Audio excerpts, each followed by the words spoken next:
Rolling through the Midwest, got the hops in line. On day and dig deep, pouring knowledge in the rhyme from the brewery to the bar. We bring the heat, crafting perfect brews to our cities from the beat. Spinning all the news, we keep it fresh and raw. Liquid golden hands, raise your glass for the law. Popping taps, sharing wisdom, we're the kings of the tape. Very simply say, there's no time to waste. Midwest vibes, we stay legit. For another round, let's never quit. Midwest vibes, we stay legit. For another round, let's never quit. What's up, everybody? We are back on a Saturday night here. A little longer out. We had to extend out from the other one, I think. Oh, did we do it 2 weeks ago? Did we do it 3 weeks No, ago? 3 weeks. Yeah. So we have extra time in there. So that might be extra news that we'll have for you here tonight. But great to be back here on this last day of February, which beginning of the year really shot through pretty quickly. I gotta say. Yeah. It's just like pretty soon. The Christmas beers will be out. Where's the Oktoberfest? Those will be out soon. Pretty soon. Yeah, things are just moving through quickly. Of course, got to get to Oberon Day because that's what I know is springtime. And that's coming here in a few weeks as well. So, but no, great to be back on here. Great to see you again, my friend. And got some great stuff to kind of talk about tonight and roll into before we get into anything you want to bring up that you're going to be having coming up on your show that you want to let people know about. And then No, like the episode I'm going to record tomorrow that'll be out probably Monday night, Tuesday. I'm going to do a little history on Ballast Point because that's such an interesting story from start to where they are now. So I'll dig a little deeper into that. But we can't get Ballast Point here. Technically, this Kings and Convicts was an Illinois company, but you can no longer get it here. So I can't have a Sculpin to drink. But I'll talk about the history, about the brewery, the big sale, and then the little sale a couple years later. Yeah. Yeah, Constellation got took it for a ride, I think, on their part, but then Kings and Convict came out with a pretty good deal. It seemed at the time, but then Ballast Point started disappearing everywhere. So I'm not sure if they got a good part of the deal or not as well. Did you have a favorite Ballast Point beer over the years? They were all so good. Sculpin, just the original OG Sculpin was good, and then they had the grapefruit and the pineapple, but I loved their sours. Their Victory at Sea series was really good. I thought those were great.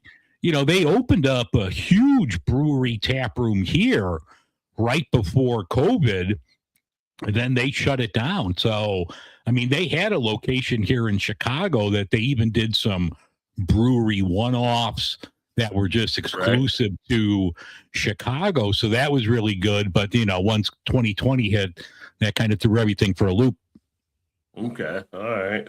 Yeah, I think the one they had, Victory at Sea is the ultimate one for me there. But Sculpin was good. And they had another one that was like something with the manta ray, I believe. That was also and that was a double. Yeah, I really enjoyed that one back in the day. The only one I really didn't like as much, because it was definitely, I thought overspiced, was that habanero Sculpin. I agree 100% on that one. Like you could let your foot off the gas pedal a little bit when you put this one together. Came in hot and heavy. Shout out to Noah in the house. What is up, my friend? Good to see you. Just saw you here Thursday as well. So always appreciating the support. And speaking of always support, we got JT in the house. JT. Belly up, lads. Cheers, my friend. And then welcome time over on your channel as well, popping in through here too. So great to have you as well. And if your first time here, we get into some of the different beer news. We enjoy some of the different beers and kind of keep you guys up to speed on some stuff. So this one's a little bit more of a different type than what we did Thursday with me and Todd, where we just kind of cut it up a little bit. But if you got any input, any questions or any comments, make sure you get those out there as well. I'm going to crack open a beer here. You already cracked one open, I believe, Dave. And what did you crack open? I did. So I know we both big fans of Firestone Walker, and I wanted to try their NA. So they have an NA version of their 805. So this is 805. And for an NA, it's pretty good. I like it. Good flavor on this. It's a blonde ale, but it's got good malt, good hop characteristics. So this is a winner. I grabbed a 6-pack of this. So I have one of these from time to time, and I'm a fan of it. All right. So you're digging on that one in, and it's hitting nicely for you. And then I myself, I actually cracked open, talking about Firestone Walker. I'm telling you, people are going to think we're sponsored by them, but we're really not. We just the beer seems coming in. But I'm going to actually crack open their Diesel Thunder here. Nice. Yeah. Let's see this over here. Check out the artwork on the can here in a second. And this is one I did a review on the channel a while back. Maybe check out the artwork if the camera wants to work. It's kind of stalling out a little bit. Let's see here what is going on. I love technology.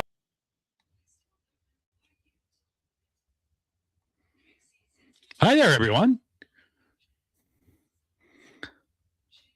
Looks like I'm taking over. What's going on here? Oh, man. I'm trying to switch it over to this thing, and it's just not letting me do it. So I'll just show the can here in a second. Man. Let's see. Let's switch it to that. And take this off. Technology, man, it works when it wants to work. It's the start of AI, I'm sure, just kind of changing things up and taking over. Dude, we're too old for technology. We just got to get some like Super 8 cameras and just do it that way. This StreamYard, what are you doing to me? It's like it's screwing me up here. Let's see. Don't want that. I probably got too many cameras. It's probably going for a loop right now. All right, there we go. See if that pops up. No. Well, you doing this from your OnlyFans room? You got too many cameras set up? Getting all the different angles right now. It's acting a fool right now. Well, at least you can hear me right now while you were still talking here while I'm getting everything else. Well, I'll talk more about this beer. I mean, because this is really good. Yeah, well, they should call it the Midwest and California beer show, because we do talk about Firestone Walker a lot, but of all the national breweries out there, this is definitely one of my favorites here. You know, I might do another Firestone coming up later, but I do have a Midwest one that I want to try. So we'll see what we grab open in the beer fridge in a little bit, but this one's really solid here. Don't electrocute yourself, Rod, reaching underneath the table to plug in the wires. You got to get like an A/B switch like we did when we were playing like Sega Genesis and stuff, when you wanted to watch TV and go back to playing Sega. You need like an A/B switch on that stuff. Yeah. I actually looked at some of those things before about doing that, but if you got the USB, it won't connect as well. Let me see if it works now here, what I was trying to do. And if not, we'll just say screw it. And just hold up the can. Yeah, because it's doing something weird right now with the connections. Let me go back here. It worked fine Thursday night. I had it Thursday night doing what it was supposed to do, but the night is just being weird. All right, now you don't want to give me my other camera. All right, so we're back. So welcome back to the Beer in Front show.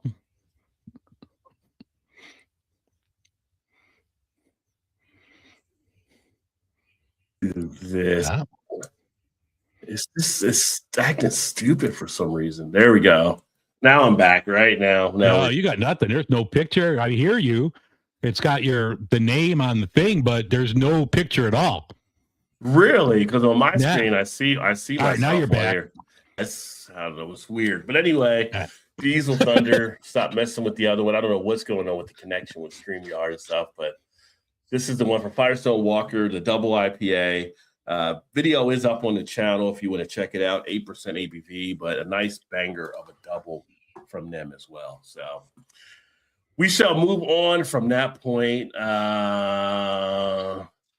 Technology and software IT is a professional for 15. It's a pain at times. So yeah, it's I didn't have any problems with really tonight. I think because I had OBS one earlier, that was actually screwing with some stuff as well. Ryan in the house, cheers. Hey. Out on the front porch filming some content, but hanging in here between reviews. Well, we appreciate that. And absolutely, if you haven't Ryan. checked out Cincy Brewdaz, make sure to check out Ryan and Matt on that channel as well. See, it is a double IPA, Noah, that I'm actually sipping on here.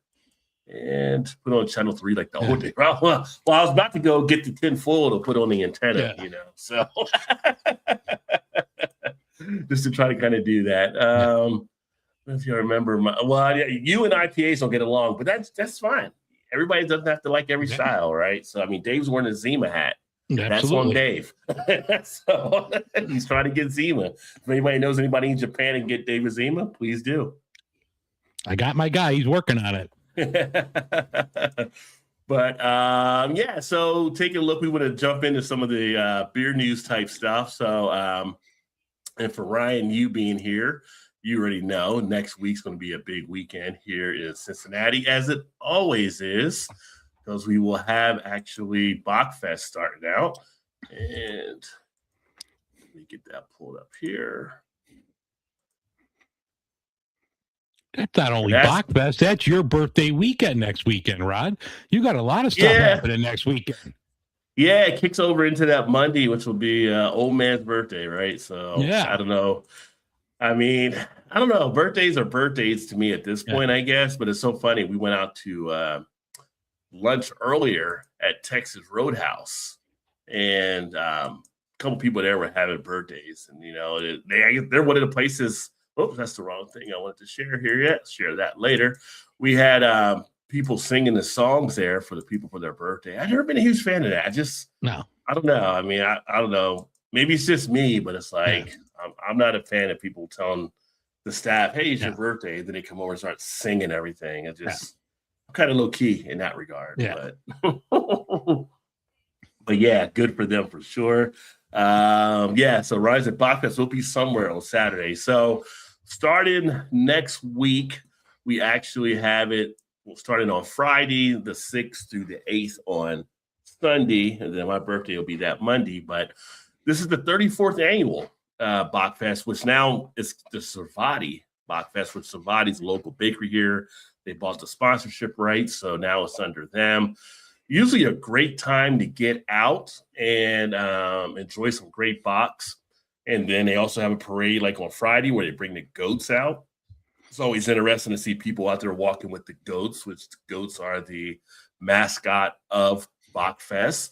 A lot of stuff happening. A lot of things take place. Arnold's Bar and Grill here in Cincinnati is one of the, I guess, oldest bar and grills, but they got a big tie into it because they've always been a supporter of that. They have a lot of great craft beer selections. So a lot of people will hit that on Friday. You also got Moorline Lager House.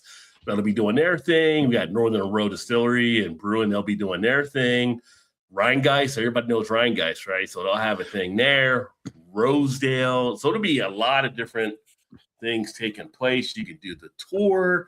They got things set up where you can get like ticket packages. If you like, the cool thing about Bachfest versus some of the other festivals, you just pay as you go for whatever you want to drink, right? You don't have to worry about buying a ticket and that's cool. Moving all around and stuff. So you go to different places and kind of do it that way. But if you want to go on some of the options, the Bachfest Brewery Tour, you can get a package for that. You can do the pub crawl tour as a package for that. Or you can just go around and just hit things as you go. The 0.05K fun run, not 5K, but 0.05. So, because, you know, we're drinking beer. We're not going to go 5K. So, yeah.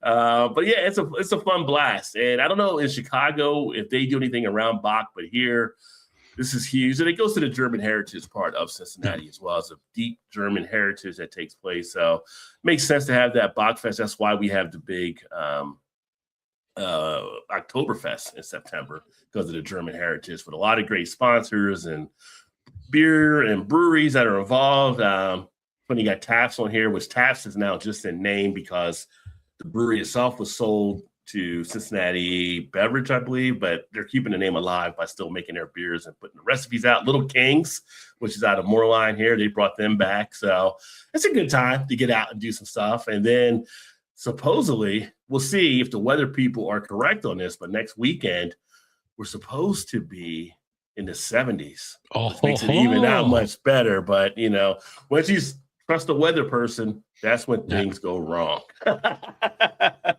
So that's something for those of you in the Cincinnati area to look forward to upcoming for next week. Or if you're near Cincinnati, you want to come on down, then definitely do so because Bachfest is pretty cool. Kettle in the house. Cheers, Kettle. Good to see you, my friend. Got Big Daddy in the house. Cheers. Did you have Modelo Nice. Chelada the other night, I believe? Or no, I know. Well, did you? I think you mentioned Modelo the other night. Maybe I'm wrong. And let's see here. So when I bought the Sixer of Schlitz on Thursday, the guy at Cardinal told me they were stopping production. I can't find any confirmation on that. Well, they're Interesting. made by Pabst now. And, Pabst had a lot of layoffs and restructuring. So that could be true. It's very possible. I haven't been to Binny's yet. I might probably stop tomorrow morning and see, because that's like the only place that I've been able to find it, and usually get a 12-pack of bottles for, $8.99 or whatever. But it's possible. Now, I thought you were trying to find Schlitz before, but you were having an issue. It was Finding it. Stroh's. Gross. Okay. Yeah, I did manage to find this place that had it. But Schlitz, it was always like hit or miss. And even like, if I don't wear my Zima hat, I usually have a Schlitz hat on. And one time I was in there and the distributor was like, we don't have any Schlitz on the cart today. We'll try next month. Oh, well. I haven't had a Schlitz in a good amount of time. So It's a solid macro. They say they went back to like the original recipe from the 50s and 60s, but that's not true because one of the hops they use is Cascade, and Cascade hops weren't around then. So the recipe is a little bit different, but it's a lot better than it was in like the 80s when they went cheap and it tasted horrible. So it's definitely an improvement, solid macro, but might not be able to get it anymore. Didn't they change the formula on Stroh's though as well, if I remember I think correctly? So yeah, and like they have one that's only, I guess, available in Detroit. Like the can now is blue, but like the Detroit one is kind of like a maroonish color, and it's like a Detroit only. And that one's supposed to be really good, but I've never seen that one in my travels. Okay. It's been a while. I mean, for me, Stroh's was like back in the college years in the 90s. Yeah. Since I've had one last. Fire brewed, yeah. Yeah. Back when Alex was walking the yard, Alex from Stroh's. Oh, gee, thanks. No, thanks. No, I see you said that in your 50 Cent voice. That's what played in my head, by the way. Regular Michelob. No, can't get that. Ultra and Golden. Yeah, do they still make it in some parts of the country though? A regular Michelob? I don't know, because like remember for a while, like 20 years ago, AB was pushing Michelob as like their craft, and they came out with, they had like a Michelob Porter. They had all sorts of different variants of Michelob, and it was still like in the cool bottle, and that went by the wayside. But even remember, like, what was it, Michelob Golden? That was pretty big for a while too. And I haven't seen anything outside of the Ultra in years. Yeah, it's funny. One of the things I look at from time to time, and I try to get out to when I can, is some of the estate sales. And then there's people that have the old Mick Golden signs that I'll see occasionally, and I'll pop up on some of those, or some of the old bars that still have them out there. I'm like, I get rid of those. It'd be kind of cool just to have for nostalgia on the back wall, so to speak. Although, as you can see, the back wall is kind of out of space right now for the most part. It's tough to squeeze some stuff in, but so I have to build out the garage or something. Because my wife's not gonna let me use any other room. So you put that shit in the basement. We're gonna keep doing that. Yeah. You don't need those windows. Just drywall up those windows. There you go. You got room. Little Kings are solid. Haven't drank one since 2020 though, but drank a lot of them. Also, the old Bach. They did have a Bach for Michelob, the Amber Bach. Little Kings was going for a bit. Moerlein brought them back a few years ago. It might have been before 2020 when they actually did come back out. But I remember when they were off the market for a bit, and it was here in Cincinnati, Christian Moerlein, that got the line going again. But lots of fun memories from drinking some of the Little Kings. And then now you had a thing on your bulletin part, and Big Daddy being there in Chicago as well, on some Illinois beer closers. So what do you got? Well, it's not cool. Casa Humilde, they just announced a couple days ago that I think tomorrow's their last day. So, if you're around, you might want to head over. But that's the 5th brewery just this year in the Chicagoland area. We had Weiner that closed, Alarmist, Short Fuse, and then Illuminated Brew Works. But I think they're staying open for a couple more months, but they announced they're closing. But yeah, I mean, we're up to 5, so it's definitely not a good time. I mean, one of the places said, I think it was Short Fuse that said, you know, their rent increased. They had a 10-year lease, and that lease was up, and you know, the landlord wanted more money. They couldn't swing it. There's a lot of, you know, tariffs are hurting breweries, cost uncertainty. You don't know what you're paying for malt from batch to batch. Tariffs are hurting, you know, everyone's pocketbook, where they're not going out to spend as much as they used to. People's drinking habits have changed since 2020. So there's a lot of factors, but it's really not cool first 2 months to see 5 places. And, you know, some of these breweries have some hardware. They have some metals. So it's not just some place making mediocre beer. You got some solid places here. Right. It's funny, I was looking at the comments here as well. No, it's talking about the Little Kings as well. And they had JT there in Chicago as well. Yeah, they were on Cincy, but Moreline took over their contract, and I forgot what year it was. And yeah, a lot of people have fondness with them. And yeah, even at the Ohio Beer Awards, it was they held at Mantry. They came up there as well. So yeah. Been watching old NFL games from the 70s and 80s with commercials. Michelob, Budweiser Light. Tonight is kind of special. To be low and brow. Yeah, That's I mean, back in the day. Yeah. Yeah. Tonight is kind of special. We talk about that Thursday night. You don't get the jingles and stuff anymore as you used to. But I remember as growing up as a kid, like in the late 70s, either the low and brow commercial, either Michelob commercial. It seemed like those were 2 beers you wanted. Like if you were having a good steak.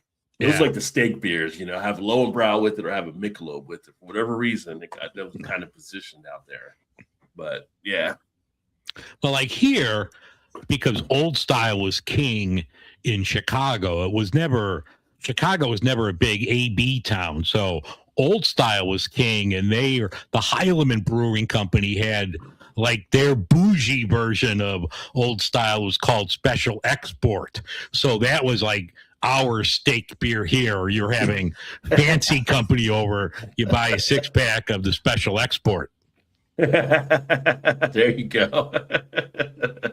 Yeah, back when Michelob and Lowenbrow were in their high run, I wasn't of legal age, so to speak, but occasionally, you know, you're with the uncle or whatever, you get a sip or something. Like, why is it always like the uncles that are always the one like giving you to be like Pops? You know, Pops might try to sneak you something like that. Mom's not gonna do it, but the uncles are always like, oh, let's get you sauced up a little bit. Like the uncles are always the crazy one. Like they can just leave. They're not taking the kid with them, I guess. Yeah. So it's always just funny. Like the uncles, you got to watch out for. Yeah. Oh yeah, that I won at the awards. Yeah, with the Little Kings. Liquid Love Choose. Oh no, I did not really know that. I didn't hear that. Oh shit. I haven't talked to Mal in a while though. Yeah. Wow, that is something there too. Well, we do have a good news story towards the end of the show about a brewery in Chicago. Yes, we do. Yeah, and which will be huge. And I think a lot of people will be pumped up about that if you're in the Chicago area. So stay tuned on that one there. But I just had to write down Liquid Love on my list. Shit. Yeah, sad to hear. Liz laments the passing of Old Style Dark. Yeah. You know, the dark ones, when I was in high school, Beck's was the one that we kind of sneaked. That was like, if you got everybody get your hand on Beck's, that was a great thing. But then the Beck's Dark was even that much better. So I always have, when I think of dark, I always think of Beck's Dark in my mind. Yeah. Well, speaking of, remember, we're talking about Michelob. Remember Michelob Dark? And didn't they have commercials like, don't be afraid of the dark, and the light would go up? So I know like Michelob Dark was pretty big for a while. Yeah.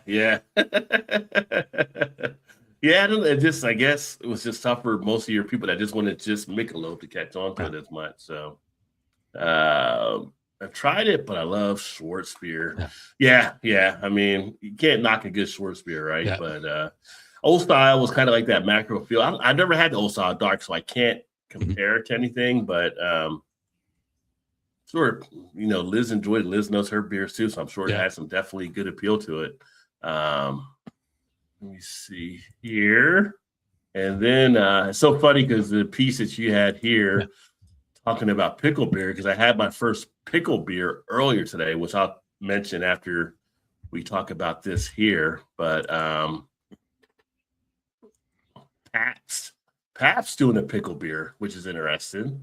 Yeah. Pabst and Grillo's Pickles collaborate on Pabst Blue Ribbon Pickle Beer.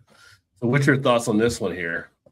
I mean, I'll check it out. I mean, I don't know. Like, you can't. Everything here with Pabst is always in the multi-pack, so I don't know if I could commit to a 30-pack of these bad boys, but if I say a single can, I'll probably try it. Yeah, well, they're saying it'll be available in a 12-ounce can, so hopefully maybe some of the stores where you make your own 6-pack, you can just get one out of it, right? Yeah. Yeah, I can't commit to 30 of those. 4.7% ABV. Never heard of Grillo's, so I'm not as familiar with them. They're out in Massachusetts and Indiana. Kind of weird, 2 different spots. They crossed all the other states, but maybe check with Todd and see if he knows about Grillo there. Stay tuned for the release. So, yeah, it'll be interesting to see. And this is all just stuff history about Pabst there. But, yeah, I went to Urban Artifact earlier today, and I'll have a review coming up for my trip there for those of you watching the channel. And I had my first pickle beer as part of a flight there. And I have to say, I was actually pretty amazed. It was actually really tasty.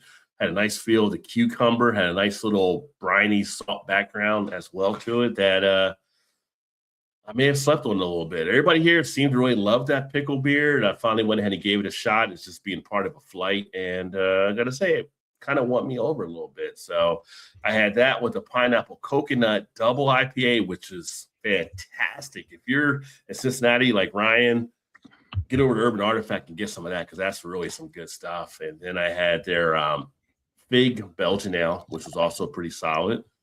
And forgot what the other one I actually had for them. I had a banana brown ale, which was also tasty, but it didn't really give me as much of the nuttiness I expected from me being brown ale with a banana flavor, and it was awesome. So it was a nice little flight that I had there today. So Urban Artifact is always nice to check out, especially if you're a sour or wild ales fan, because I mean, they just don't do it just here in Cincinnati. Nationally, they're known for just what they're putting out. So, yeah, if you happen to get a chance to see their stuff, I would definitely say give them a go, especially if you're a sour fan. Let's see here. I was drinking yesterday with the head brewer of Old Urban. Nice, Trevor, and he told me about Liquid Love closing. He's buying some tanks from them. Oh, wow. Yeah. I have to reach out to them. Yeah. Always sad when you hear about breweries closing, of course, especially more sad when you know people that are actually there as part of that. And hopefully Chew gets it up. Yeah, I haven't heard too much about the brewery where Mal's at as well. I know they went through all the whole shift of the name change, and they were kind of got some stuff. And I get things that pop up on my thing with them doing different events, but hopefully they're actually going better as well. Fat Tire, yeah. Well, so here's the thing, Fat Tire, Noah. The Fat Tire you know now isn't the Fat Tire many of us know from back in the day, because they totally changed the recipe on it. But they're bringing it back this year, yes. Yeah, however, they are looking to apparently bring it back, and I feel like they realized they made the new Coke mistake. And they're going to go back and bring back the old one. So we'll see what – I don't know if they're going to keep both styles out there and make this like the classic, or keep the other one out there or not, or just replace it totally. But looks like they are bringing back the old Fat Tire. They're making enough money on Voodoo Ranger. They could keep both out there. Voodoo Ranger is definitely keeping lights on for him. Yeah. I got to tell you, I got a Rod J deal the other day. Oh, nice. Rod J deal in the house. We got a Rod J deal. We got to give you the Rod J deal alert. Go on, my friend. So I'm at the Jewel, or as we say in Chicago, the Jewels, and I was actually annoyed. I was looking for Guinness because I have a project I'm working on later, so I wanted to grab some Guinness. Now, it's middle of February. We're not talking St. Patrick's Day weekend. It's the middle of February. No Guinness. I'm like, how does a grocery store not have Guinness? But so I'm walking through, and they have every now and then they have like cans taped up, and they're on clearance. And Revolution Brewing's Cold Time Lager, it's like their version of a macro lager. Solid beer. I looked at the date on the can. It was canned last month, January. 4 cans wrapped in duct tape, $2 in the cart. $2 for the 4 cans? Yeah. Well, shoot, in that the is cart. that Well, that it is a said Ron like J deal. the can was dented. Like these cans are perfect. The can with, what is it like? Canned Yeah. corn or something like that? Like Yeah. I mean, and they have other stuff in there. Like they'll have like some macro stuff, but this was the only one that was all cold time. I'm like, 50 cents a can? Psh, absolutely, son. I'll buy that. if the can is dead, it gets me a deal. Oops, I just drop one on the ground. Oh, this is Yeah. dented. Do I get a deal on this one too? Yeah. Yeah. 50 What is- cents this can right here. Well, the segue is perfect because that was the next thing coming up here. Was with the cold time and Revolution expanding with the new amber and extra lager variants. So now that you have had this one, what do you think of it? You think you like the expansion into this? Is it pretty solid? I mean, do you have, which one of these do you have? Is it? I have just the first one that came out, so it's just a regular lager. This is going to be coming out soon. The amber, I mean, that reminds me of like when craft beer was starting and coming out. Everybody had an amber, so there's a brewery here. I think it's Pipeworks that has a retro amber, so this should probably be along the lines of that. But I'm looking forward to that. And actually, I didn't pull that tab up. What's the second? What's the green one? Because I don't have that tab in front of me. The green one's the Cold Time Extra. Okay, so that's nice. the export style lager. So the one that you have is the 4.8 ABV sessionable. The extra is the 5.8 ABV. That'll be like that special export. That'll be the bougie version. When you're having, when you're having some classy relatives over, you bust that one out. Yeah. I guess if you get a debt, and that might be $3 for the floor. Yeah. But it says slightly richer malt backbone and a firmer hop presence. So something to look at for there as well. That's kind of, I mean, a lot of the breweries are going into the lager realm, although at Revolution, I always think of them as being with the strong stouts or some of the IPA styles. So it's kind of interesting to kind of see that. It's kind of almost like you're getting used to there, but. Their lager program's solid as well. I mean, I remember, God, when they opened 16 years ago now, like they put out a really good mild ale that was like killer. You go have one of those at lunch, a nice like 3%, like English style mild ale. They had like, I think it was called Working Woman, and they had a Working Man. They were both solid beers. So no, they know what they're doing in, every style. I wouldn't classify them as one type of brewery over another. Right. And then to Noah's point, it was about 10 years ago. It's changed since you've had it then, Noah. Yeah. So, they went from Fat Tire, we're talking amber, being an amber ale. It went to like golden ale, I think, on the new recipe. Yeah. And they shifted everything. And then obviously people were used to the old one. It kind of fell off a little bit. I think they're going back to the other one now because that's what people really want. So, yeah. Yeah. And, in fairness to New Belgium, they tried something. Nobody was buying the old stuff. I mean, sales were declining year after year after year. So, I mean, I respect them for trying. I don't appreciate the effort because I thought it could have been better, but at least you tried.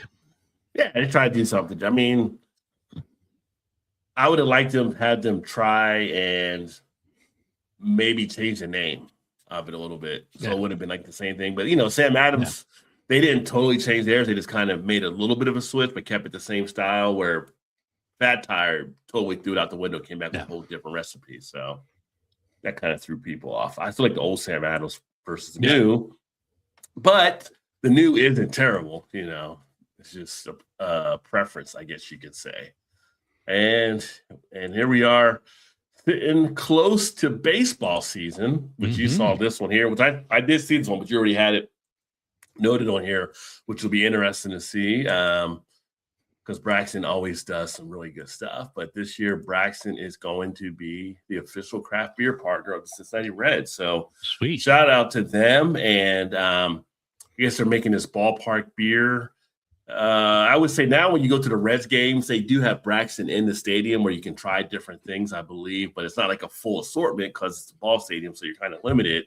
So it'll be kind of interesting to see how they do with this one here as being the basically the beer partner. I say a lot of people here, I think, kind of look at or have been looking at maybe Mad Tree. Mad Tree is a beer called Round in Third that one of the old announcers used to say back in the day when somebody was headed into home.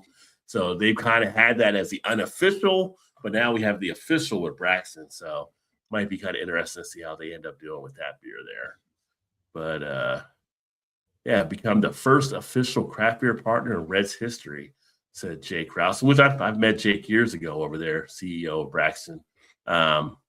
Good for them. I mean, Braxton's doing so many different things. You know, the 4 locations they have here that are set up in different spots. You know, talking about the pullback between breweries, and Braxton has been able to kind of steadily keep things going a little bit. They did close the OTR location, which I think the OTR location, which is a spot here in Cincinnati where you have like a lot of now, it's almost like a lot of niche type shops, a little bit of bougie type restaurant type thing, a little bit how they kind of made the area. But where the brewery sat, it was where another brewery sat previously that also failed. I think it's just location that really hurt them along those lines. But the other Braxton spots seem to be doing really well. So kudos to them. You can check them out here on the Kentucky side where they were founded, but also on the Cincinnati side, obviously, and now at the ballpark. I saw another thing about the Reds. I didn't include it, but did you read that Maker's Mark, they're doing like an official bourbon for the Reds? So it has the red wax thing, but it's got like a commemorative Cincinnati Reds label as well. Oh, no, I didn't see that there. No. So that'll be interesting to keep an eye on too then. Always like some Makers. Yeah. Top of your head, name of beers. Well, for me, it's never hard. It's always going to be Leinenkugel's Summer Shandy. That's like the worst beer. I think. That's the only beer I've had like drain pour at a bar before, just so I can get the glass. So no beer's come close to it yet. I just had Michelob Ultra. That sucked. Michelob Ultra was brutal. That was kind of funny because that was the first time you've had Mich Ultra, which was surprising. I just figured you'd had it before at some point. No, never had it. Never had a reason to have it. And then, you know, I'm going through the grocery stores and I'll look to see what they have in the stovepipes. Like, oh, maybe something's interesting and I could try it without having to buy a 6 or a 12 pack of it. So I'm like, all right, I'll spend $3 on one and try it. I'm like, this is not good. I mean, if you need something low calories and low carbs for whatever, drink water. Yeah. I don't know. I mean, if people have really a good reason for Mich Ultra, I mean, try not to put weight on, I guess, whatever. Like a lot of runners will drink Mich Ultra after they run, but I'm like, I have to run more before I would drink that, I think, at that point. I mean, it's got to be, if it's like I'm at a golf outing and that's just the free beer of choice, I might have 1 or 2 of it, but at a point, I was like, okay, I got to get something else. Yeah. Let me see. So you think Mich Ultra is that bad? Yeah. Yeah.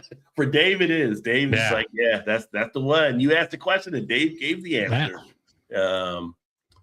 And then this one's going to actually be kind of a double up for this brewery. So Lakefront that we have up here, we have the Spelling Bee story.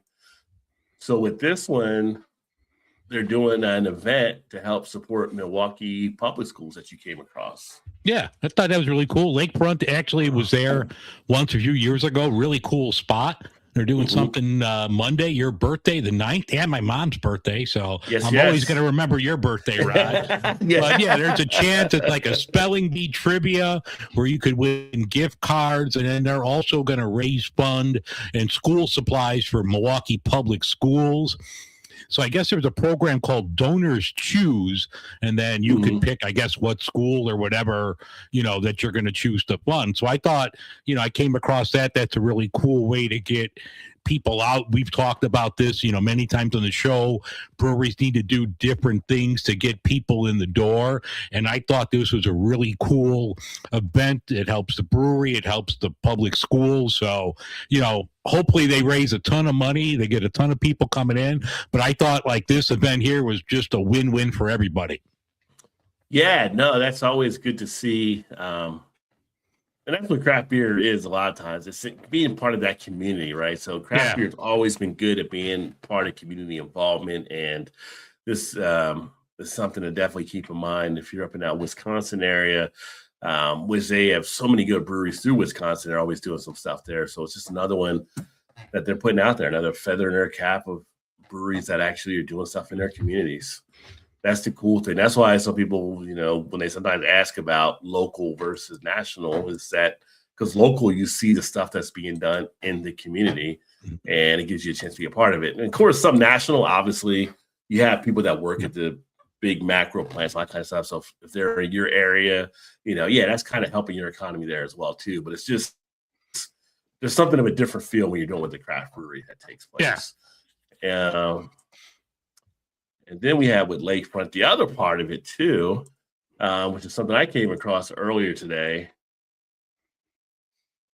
about how they were actually saying they missed out of at least $400,000 in revenue due to tariffs, right? So we did the special last year talking about tariffs with the great assortment of folks that we had on for that broadcast. And here's a brewery that's kind of looking at their books and realizing they about $400,000 less, which the people that know how craft breweries are and how tight the line is, that's a huge amount of money. Yeah. That could have had a good impact with them there. So kind of interesting, because we just had the Supreme Court decision saying that Trump overstepped the bounds on the whole tariff type thing. But like here, the owner's like, I don't think we're going to get it back. But it's like, it's just, we calculated and we figured that's how much we kind of lost out. Where they don't have stuff in Canada because they don't have any more sales because across the border with everything that was taking place, they pulled stuff off the shelves, which I can't blame them for doing that. No, absolutely not. So a lot of the American companies that were hurt, you're right. Canada is your backyard up there, so you get a lot of business across the border. So just in addition to that's has some impact, and that might, and like you mentioned in the closings earlier, we don't know how much it may have played into it, but that can have an impact. No, you're good. Yeah, your audio got real choppy for a second, but no.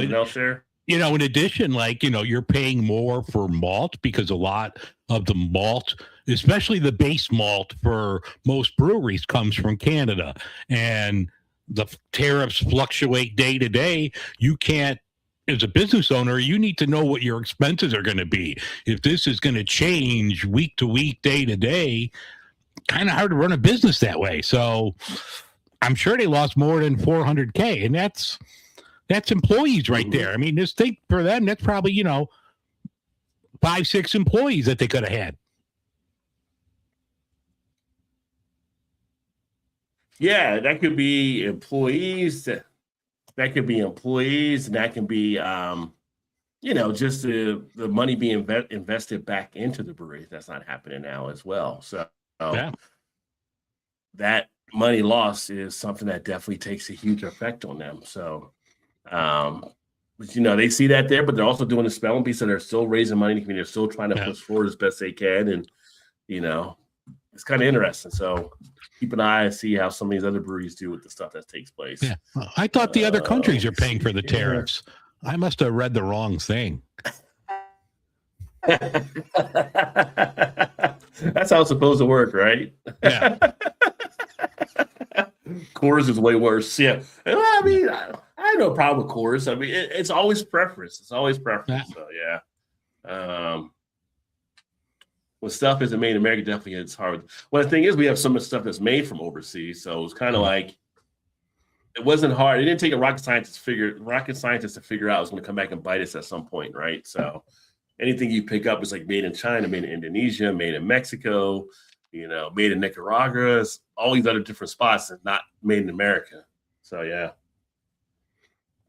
Which is why you have like some of the farmers that are kind of having to shut stuff down too, because they can't get the labor workers in, right? So now we got to import from other countries again. So, yeah. It is what it is. Yeah. And fortunately, we have to feel the repercussion of it, but not to get into all the heavy political stuff, but this is where we're at right now. Yeah. You can't avoid it. So, yeah. Firestone Walker, as we drink Firestone Walker, talk about Firestone Walker, we now have the Welcome in Minnesota, where they're actually expanding to. We're sending the 805 that you mentioned as well. So, yeah. And the first 805 's Firestone Walker beer was the 805 that I ever had from them back in the day. That's just a solid beer. Excuse me, I'm facing a cold here, so sorry if I don't sound good. But yeah, 805 is a solid beer. It's nice to see them expanding further in the Midwest. So this is a Midwest story for the Midwest Beer Show. You're going to get 805 out in Minnesota. Yeah, you're going to get the 805 Blonde, the 805 Cerveza, and the 805, which Dave spoke about earlier. So they'll all be coming to Minnesota there. I don't know if they got other things that are going to open up down the line or not. And I think this is their first beer in Minnesota from my understanding. So we'll see. I didn't realize the Firestone Walker is California and only 7 other states, I believe. So it's very limited to you can actually get them. Ohio, I think, is one of them, but you get Firestone obviously in Illinois, but Buddy Joe, the Beer Patrol, he doesn't get them in New York unless they're sent to him, I think, from Firestone. So I don't think they distribute in New York. So it's kind of just weird how, it's always funny distribution of how it's in certain spots now. But like we talked about before, you're right next to Ohio, but you don't get Great Lakes, right? You don't get a lot of. No, I get Great Lakes. I can't get a lot of the Dragon's Milk doesn't come this way. Dragon's Milk, New Holland. That's right. Dragon's Milk. Your base Dragon's Milk, but the ones that we talk about, the variants, I couldn't tell you when I saw a variant last. Yeah, which is weird. You're being right there like that, but. Kind of look at Pliny. You could get, Russian River in Pennsylvania, but you can't get it anywhere else outside of California. Yeah, we literally are a flyover state for that. Yeah. Yeah. Dude, push it out DB Cooper style. We'll sit down there. We'll catch it. But did they get it in Pennsylvania just recently, or was it been going for a while? They've had it for a few years at least, because I know a buddy of mine, Floyd, who's out in Pennsylvania. He's like, oh yeah, we get this. I mean, I don't think they get the younger, but they get the elder and to get there. And the other stuff. Yeah, it's funny you mention that because I actually have somebody I work with that's going out there, their spouse, to the younger event that's going to be taking place here next month. So he's going to try to get some bottles back and try to hook a brother up, so to speak. Yeah. So we'll see. I'm like, if you get it, let me know. Let me just put how much for a sip? Yeah. How much for one rib? Yeah. You want to order a rib? No, I just want one rib. Yeah. Great call out there. Funny movie. Ryan said, we finished recording now. Just listen to you two and some porch right now. Quite the vibe. Oh, yeah. There you go. That's a good relaxing night for sure. Yeah. Ryan's here in Cincinnati with me, so soak in the weather while we can because it's supposed to snow a day or two. 805. No, we never got the 805 from Firestone Walker in Cincinnati. I got it. The first time I got it, I was in New Jersey. But raise a good point there. Maybe we don't get Firestone Walker. I have to check out. If we get it anywhere, it'd be Jungle Gyms. I'll have to see when I'm at Jungle Gyms next time if we actually have Firestone Walker or the Firestone Walker website I can just check out as well. Just to see the states they distribute to. But yeah. I'm just so used to them. I guess I'm sending stuff now. I'm thinking we got it here, but maybe not. Maybe I'm one of the lucky few, which I appreciate. Thank you, Firestone. The few, the chosen. Yeah.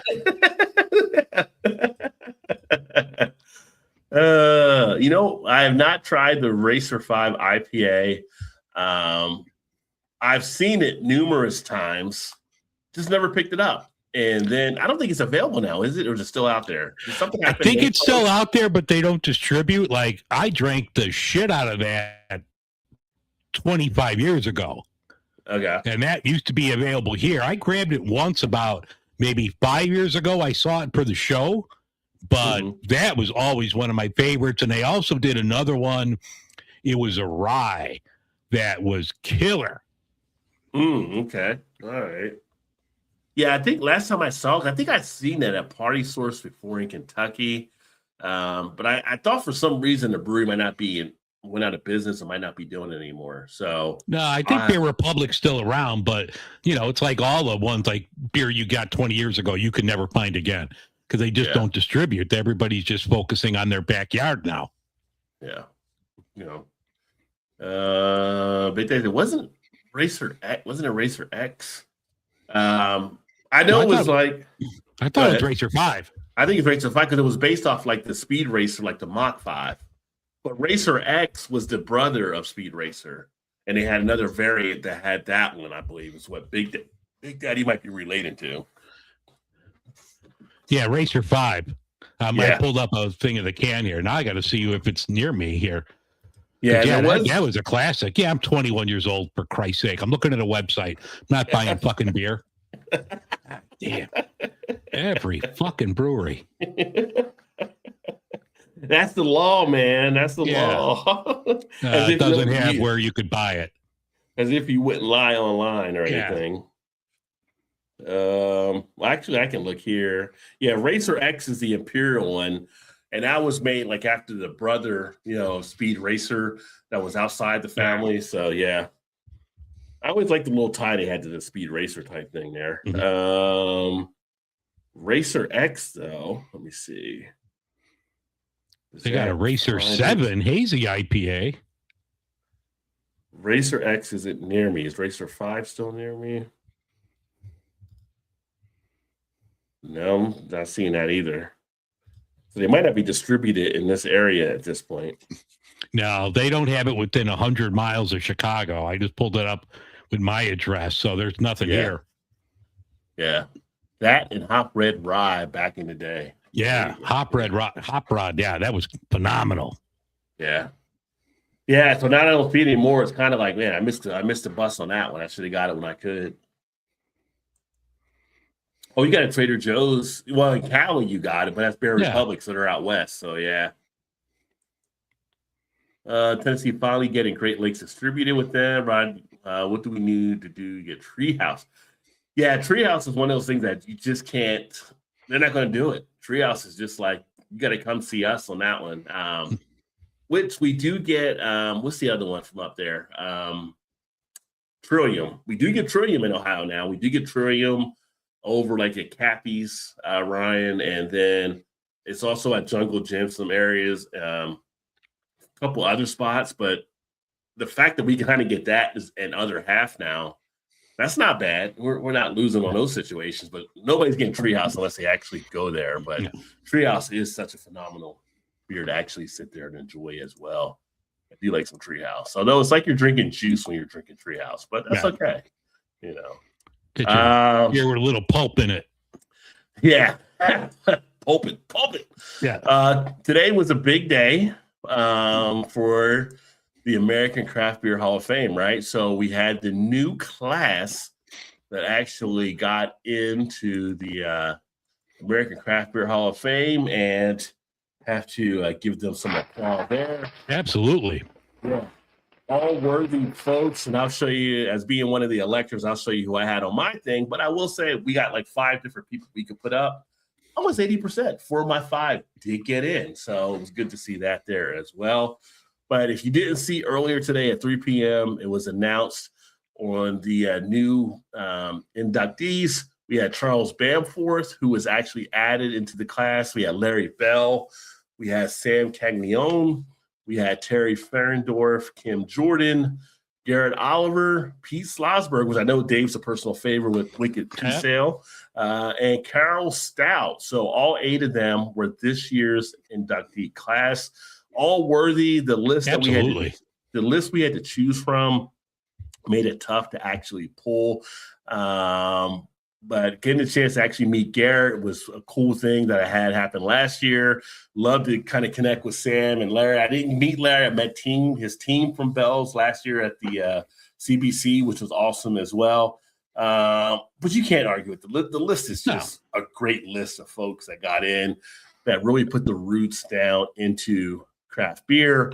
Kim Jordan, co-founder with the New Belgium and all the stuff they did out there. I wish they had some of the old New Belgium things we fell in love with when they were doing like the white label type stuff. But, right now Voodoo is paying the bills and keeping lights on, as we said earlier. Terry Ferendorf, her impact for women in brewing is just so impactful. Like, I think I had her down for the first time as well, but she didn't get in on the first ballot last year. But yeah, Sam, Larry, everybody, it's just a great list of folks. Now, I actually pulled up, I went back to see who I had on there, and I remember like most of them, and then who I had on my ballot. Pull it up here.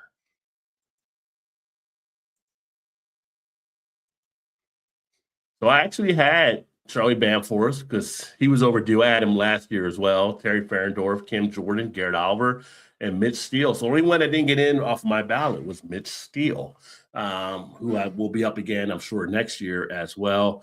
But all worthy. And Dave, you saw the list we had to choose from last. I mean, it was just tough decision. You can't really fault anybody, for not getting in or who all did get in.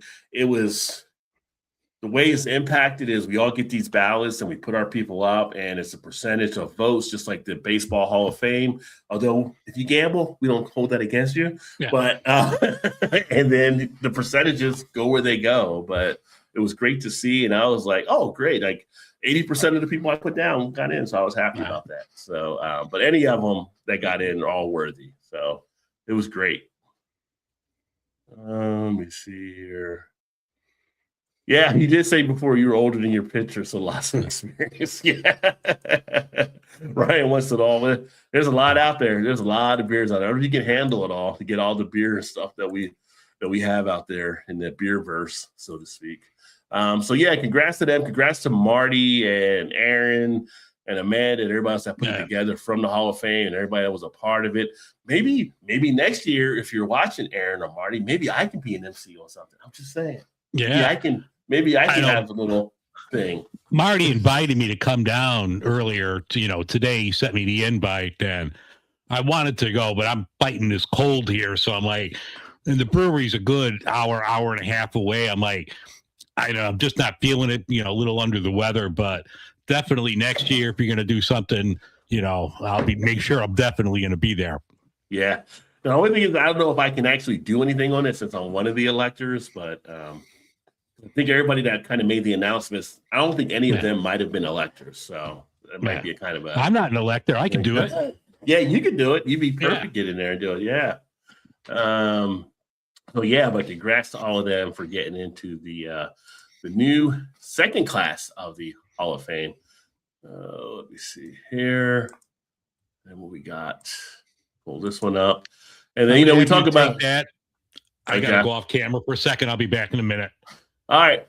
And then taking a look around, we were talking about some of the brewery closers earlier, and there's one that we had here from Reed City Brewing, where owners were determined to save business despite foreclosure threat, which is interesting because one of the things that we hear or see with some of these breweries out there is being foreclosed on.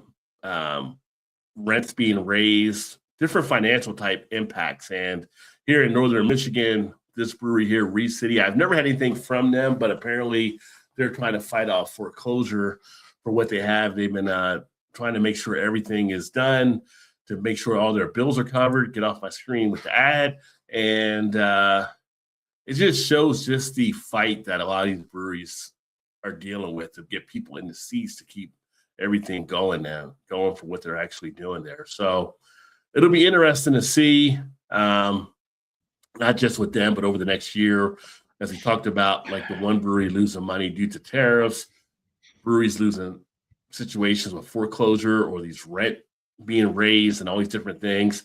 The financial impact really does hit a lot of the breweries. And I think a lot of times we do take it for granted that we can just go, well, depending on what state you're in, we can just go to our grocery store and get whatever beer we want, which we can, like here in Ohio, where Dave's at in Illinois, but some states you can't do that. I know they try to get grocery store sales in Georgia. That failed. They're trying it in Maryland. But when you're not actually going to the brewery, it doesn't make as strong of an impact. It makes an impact if you're buying at the store, but if you get a chance to go to the breweries, it just helps out a little bit more, I think. So just one of those things to kind of keep in mind because a lot of breweries are up against it right now. Yeah, and especially buying from a brewery, like the breweries can't undercut what they sell it at the store. So for the most part, I mean, it might be within 50 cents or $1, but even though what the brewery is selling the beer that's going to be sold at your grocery store, the brewery's probably only getting half of that. So they're definitely making more money when you buy a 4-pack or a 6-pack, at the brewery as opposed to retail locations. Yeah. Well, they might even be getting half of that because depending on the space and all that kind of stuff and fees and stuff they got to pay to have their beer in the store, right? So, and then you got to sell it wholesale, and then your wholesaler's making a cut, your retailer's making a cut. When you buy it at the brewery, the brewery's getting all that money. Right. So you're cutting out all basically when you go to the store and you got a middleman in there, right? So you're cutting out the middleman and you're going direct when you're going to the brewery. Now, let's see if my camera works this time. We're going to swirl around still. Oh, it's still going to act up. I don't know what the hell. All right, let me go back to my other camera before it screws everything up again. I was going to share the next beer I was actually drinking here just to see if it did work. Oh, don't start that again, Rod. Oh, here we go again. Here's the Dave show. I got a messed up eye, got dental issues, and you're putting my ugly ass on big screen. What the shit? Well, the next beer I'm having, I'm doing another NA while we're waiting for Rod. This is Nostalgic Ski Lodge. This is a winter IPA from our friends over at Go Brewing. This is an IPA with juniper berries. I'm a fan of this one. I think this one's pretty good. So if you are a fan of NA beers and you see this from Go, definitely grab this one. Both Rod and I are ambassadors with them. So drop our names, help the shows out a little bit, but definitely a big fan of this Nostalgic Ski Lodge. So if you're looking for a NA winter IPA, grab the one from Go. Yeah. So you really dug that one then. Yeah. I thought it was pretty good. Yeah. I'm a fan of that one. I like the juniper berries. It's not like drinking gin, but it does have a nice, like, subtle taste to it that I'm digging. Okay. Yeah, I've had that one and I've done a review on it. I didn't dislike it. It's just, I feel like that was that one I had it, I felt got me closer to almost like that seltzer type feel than some of the other ones they actually had. Now, are you a gin fan? Do you like gin? Oh yeah, I like gin. Gin. Yeah. In fact, I wish more breweries would do more gin barrel because the gin barrel beers I've had, I've really enjoyed. Everything doesn't have to be whiskey. That's what I'm saying. I've had tequila barrel, which I've enjoyed. I've had gin, mezcal barrels. Just branch out a little bit more to some of the other barrels. I've had some of the, even like some wine barrel beers, and it's just like something a little bit different. But yeah, no, it's the juniper. You get the flavor, you get that coming through and stuff. It's just, I feel like it's kind of funny because the beer I'm actually drinking right now is the Easy Jack from Firestone, and when I was having the Go Brewing and I had the Easy Jack, I was like, wait a minute. It was very similar taste-wise on my palate. And I'm like, I've always thought about drinking a Go Brewing and putting it up against more of the full body type beers, but really, Easy Jack being more of a sessional beer, it matched up more. Obviously, you're reducing some of the alcohol. So it's kind of like, if I look at this as being closer to a sessionable type beer, it makes more sense to me now than when I put it up between that. Like if I had this versus a Go Brewing, I'd have more of a gray area if I could tell maybe the difference apart. So yeah, it kind of just related a little bit differently to me after I did the Easy Jack before. But I like it. I mean, like I said, I have no problem with the beers we've been doing with Go Brewing, and both of us, sharing stuff about them because we both do believe in the product. It's just it wasn't one of my top ones for them, so to speak. Okay. So yeah. But still a good beer for NA beer, which is still beer. Yeah. It's always the Dave show. I'm just here. So yeah. I just host. I'm sitting here sneezing, coughing. We had this timed up right though when you were. Oh, we have our host one eye day. Big deal, right? Yeah, right. So yeah, that's the fun. We have a blast. We do what we do. But this is something kind of interesting. This next one, because I wanted to get your feedback on it because you've actually messed around with this thing, and I never did. And the question came up on a piece that I was reading about reinventing homebrew and how Pioneer is bringing draft beer home. And my thought is when you have the pinter, are you really brewing beer? I mean, you're going through a process to make your own beer at the house, but is it like fully going through if you're doing a home brew from all malt or grains or or even extract? Right? I don't think I think it simplifies that aspect of it. But if the end result gets you that draft feel, maybe it's that shortcut that people are really enjoying. What are your thoughts on the whole thing with the Piner Revolution? And they sent a unit out to me a couple years ago, and along with some kits. The first one, it was totally my fault. I screwed up on the first kit, where the water that you use is supposed to be room temperature. I used it straight from. We have a filter. We have in our kitchen sink, we have a spot for filtered water. I just used that, which was cold, and it didn't dissolve all of the liquid extract.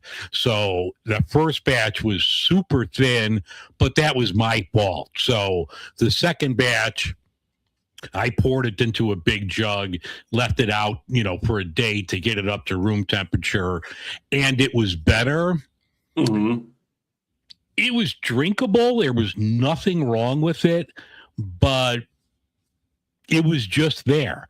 And I tried a couple different of their kits.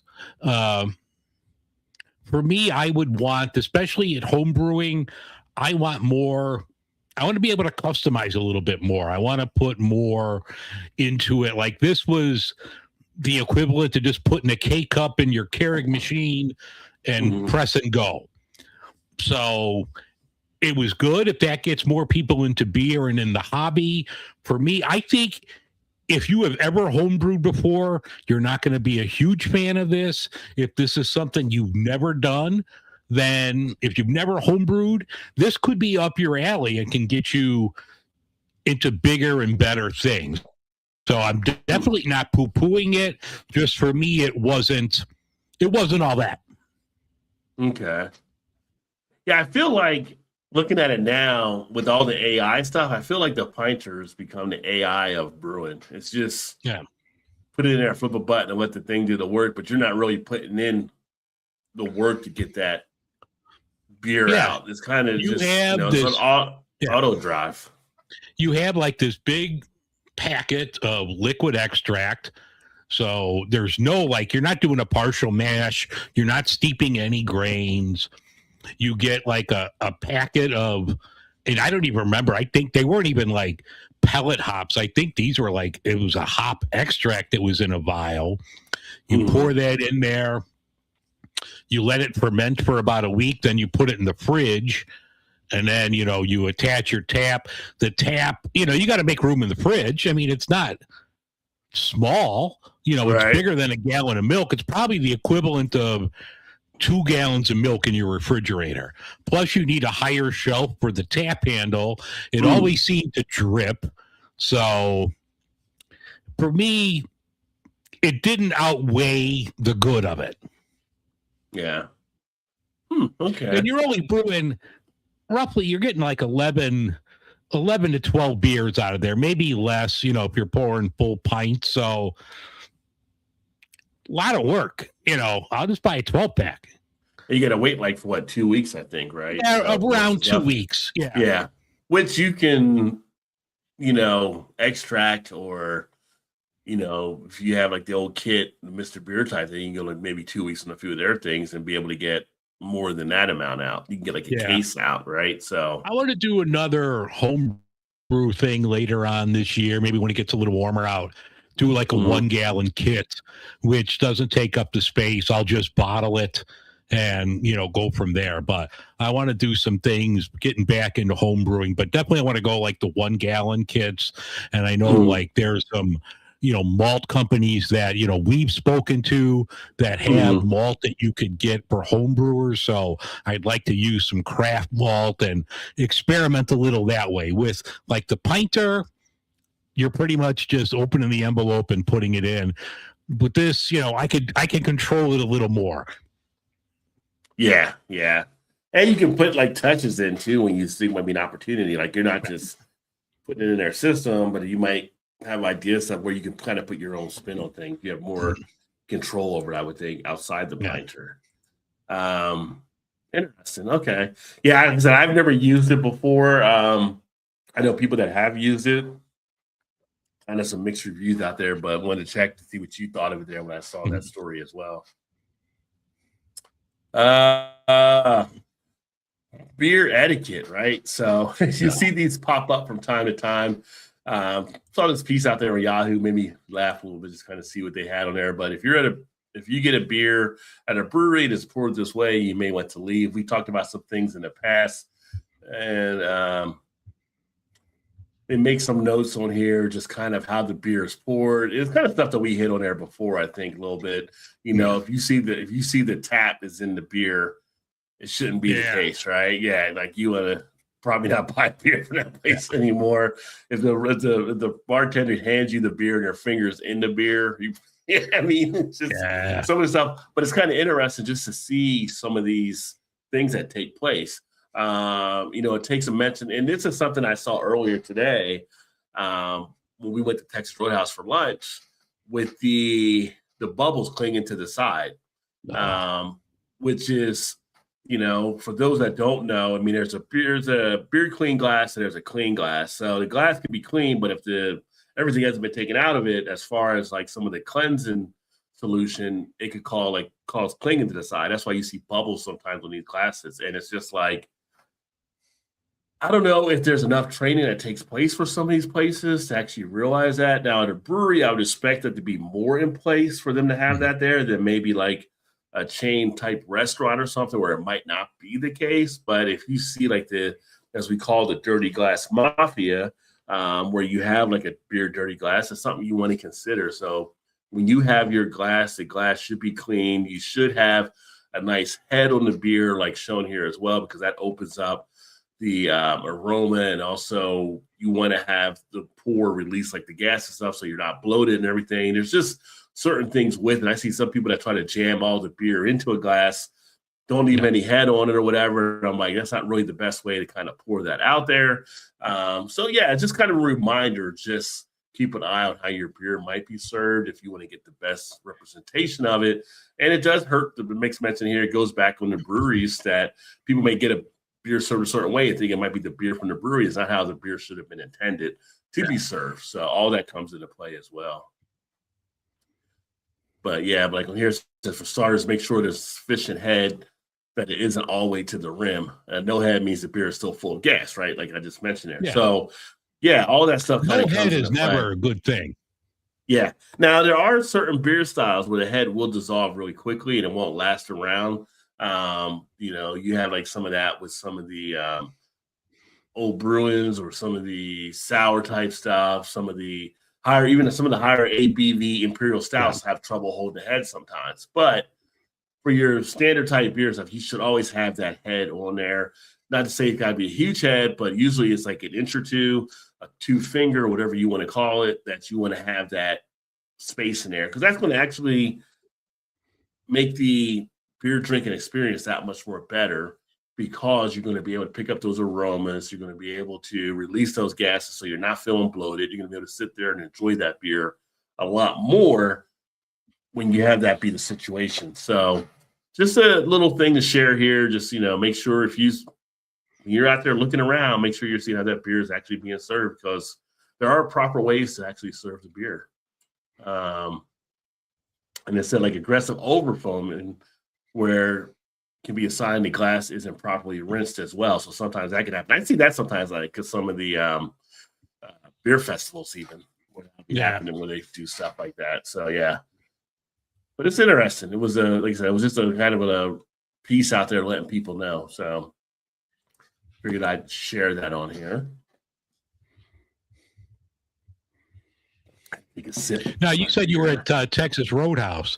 Mm-hmm. I haven't been to one of them in years, so I can't speak for them. But one thing that I've always noticed about places like that, your bigger chain restaurants, I always notice when you grab a beer, they're all the same temperature, and to me, it's way too cold.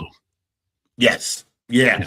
Well, yeah, when you have those type of restaurants, the Texas Roadhouse, the Fridays, the Applebee's, the Mhm. whatever it may be, they're always like running their kegs at a certain temperature. Usually, if you're running your keg temperature should be between 34, 35 to about 37, 38. And they run all their beer lines at that. And that's also keeping into account they're actually watching their beer lines and they're doing what they're supposed to do, because Yeah. sometimes that isn't the case at some of the chain spots. But Yeah. that's where it is. But when you think about drinking a beer, if you're drinking an IPA, ideally you want to drink that IPA at around 44 to about 48, 49 degrees. If you're drinking a stout, really, you want to drink that around 52 to 57. That opens up the flavors, that opens up the thing. So whenever like we go to waste places, if I get something like that, like today I had a Sam Adams cold snap, so it was fine for what I was drinking. But if I get like a stout somewhere, I got to sit there and I'll usually get it. I might put my hands around a glass to help warm it up or whatever like that or thing. I got to let it sit for a bit because it comes out too cold at some of those places. Now, Yeah. the thing you run into with some of those places is they don't usually have that kind of stuff on there because they're all the macros are dominating what's on their lines, right? But when you get into some other places that might not be aware, because you can get some mom and pop type restaurants or whatever like that and everything that cater to get some crap stuff in there, they may not be aware as well. So you have to be careful about some of that stuff. But yeah, you always want to make sure you're drinking at the right temperature for sure. But I had a cold snap in years, and I do like cold snap for Sam Adams. I think they do a good job with it. But Yeah. And then this last couple weeks and stuff, it's been more and more coming out. But even though it's more Scotland, England, we do have locations here in the Midwest, like in Ohio, and Indianapolis, and Indiana, and well, not Midwest, but East with Pittsburgh and stuff. But get the whole BrewDog fiasco, right? And they're in a fight pretty much, I guess, for their brewing life over there, so to speak. And their investors now are being basically told, well, what they put into it, they're going to basically lose, like they got Madoff or something, right? But I'm like, if you make an investment, you always have that fear of the downside of a risk. So you might lose what you put into it. But apparently, the way they're losing it, I guess you're not supposed to lose it, or it's like some type of incompetence that took place, maybe, or however that's taking place. Unlike Rogue, which Rogue was a corporate spot, but it wasn't like they had private investing like they kind of did with BrewDog here. So it's kind of interesting to see. But I feel like BrewDog, back in the day, I used to watch the BrewDog show when it was on TV, and I had a few BrewDogs. And I felt like at a point they did become more of a corporate type brewery than the independent where they started. So they kind of veered off that path. But I don't know. I feel like they had so many self-inflictions they put on themselves. It's almost expected for them to have to struggle at this point. But I do feel bad for those people that were invested in it. I feel like they might be getting screwed now. I don't know if you're seeing stuff. I don't really talk about them. I don't drink them. You definitely know about it. But even when they were coming up and they were big, that always seemed to be more like they were more like a style brewery, not a substance brewery to me. So I never really got into them. Their beers that I had they were decent, but nothing like, oh, I have to go out and get this. Mm-hmm. Yeah, I would say I've never had anything for them that was kind of like that earth-shattering type appeal to it.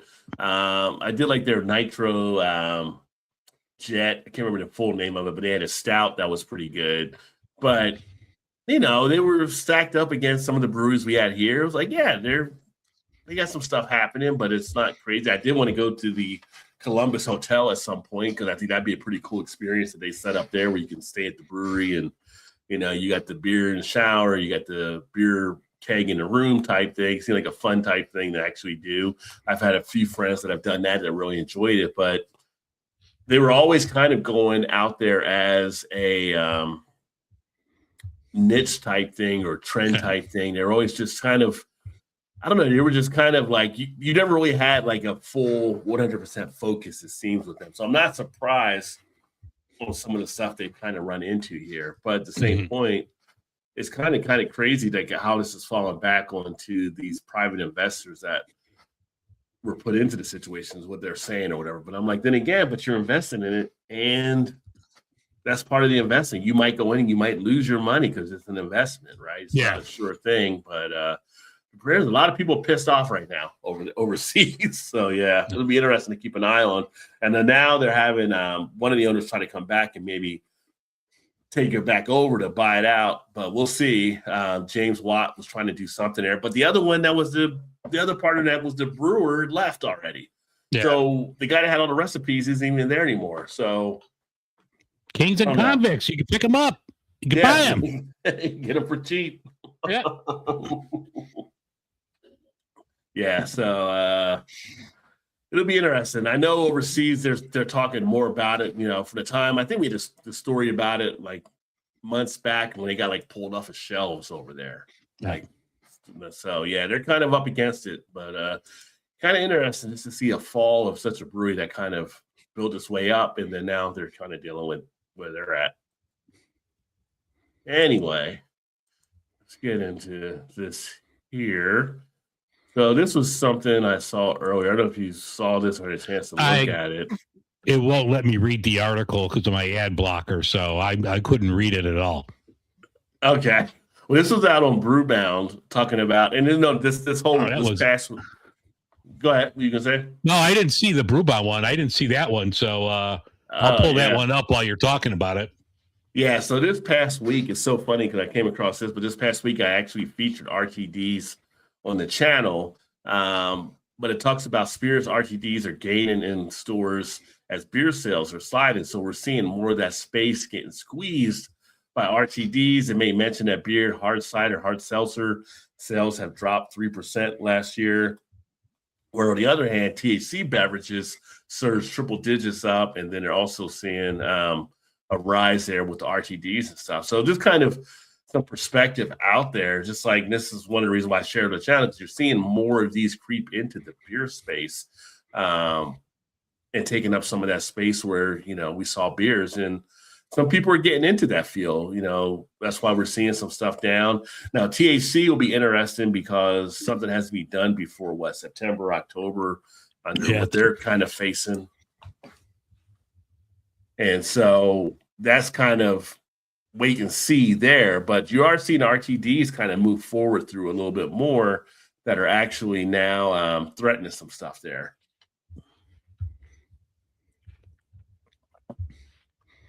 I don't know what your thoughts are on the RTD area or things along those lines. Yeah, you know, some are good, some are just It looks like what I know that RTD, what is it, that Beatbox, Anheuser-Busch just completed the sale of that, so they're now the majority owner.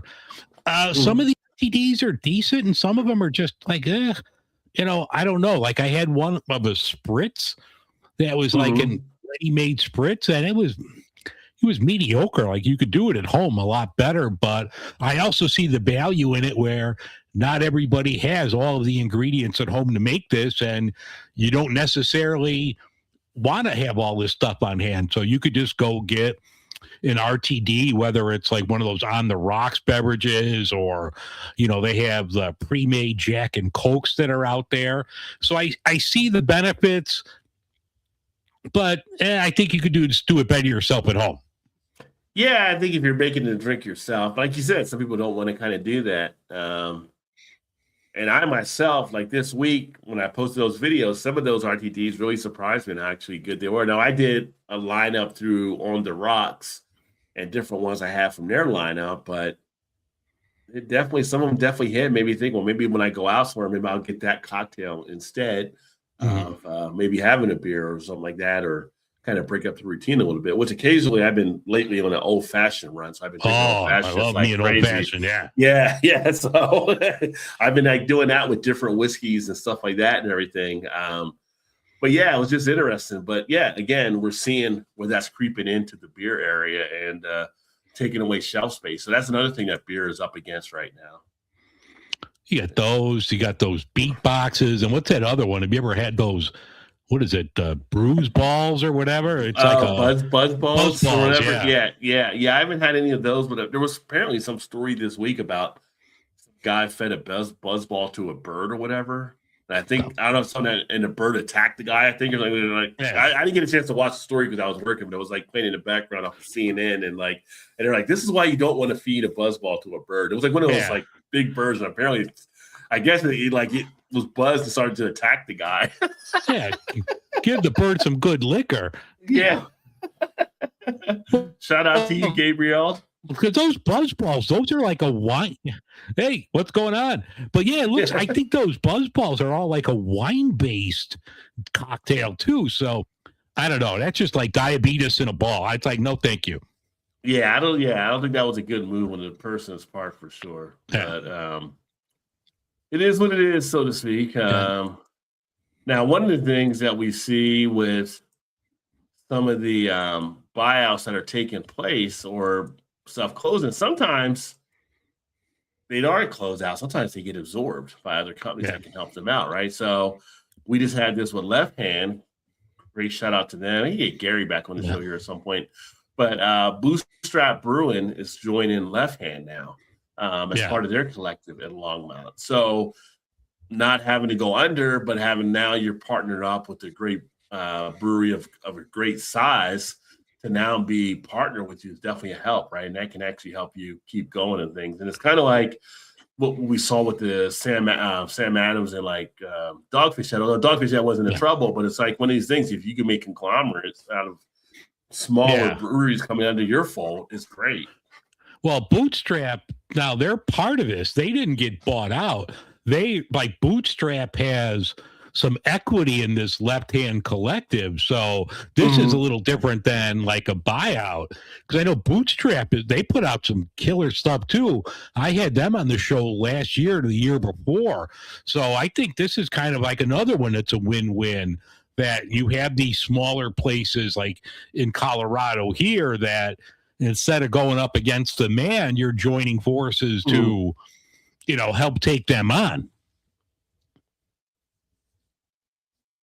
Right. And like it mentions on here some of the beers they'd actually done as well. Scroll down. No, I saw it on here, but like the Havoc Imperial Red, the Insane Rush IPA, award-winning hoppy beers. Yeah, so I mean, they're joining the collective, and we saw this with when it was Southern Tier, Victory, and I forgot the other brewery did it years ago, where they all came together under one thing, right?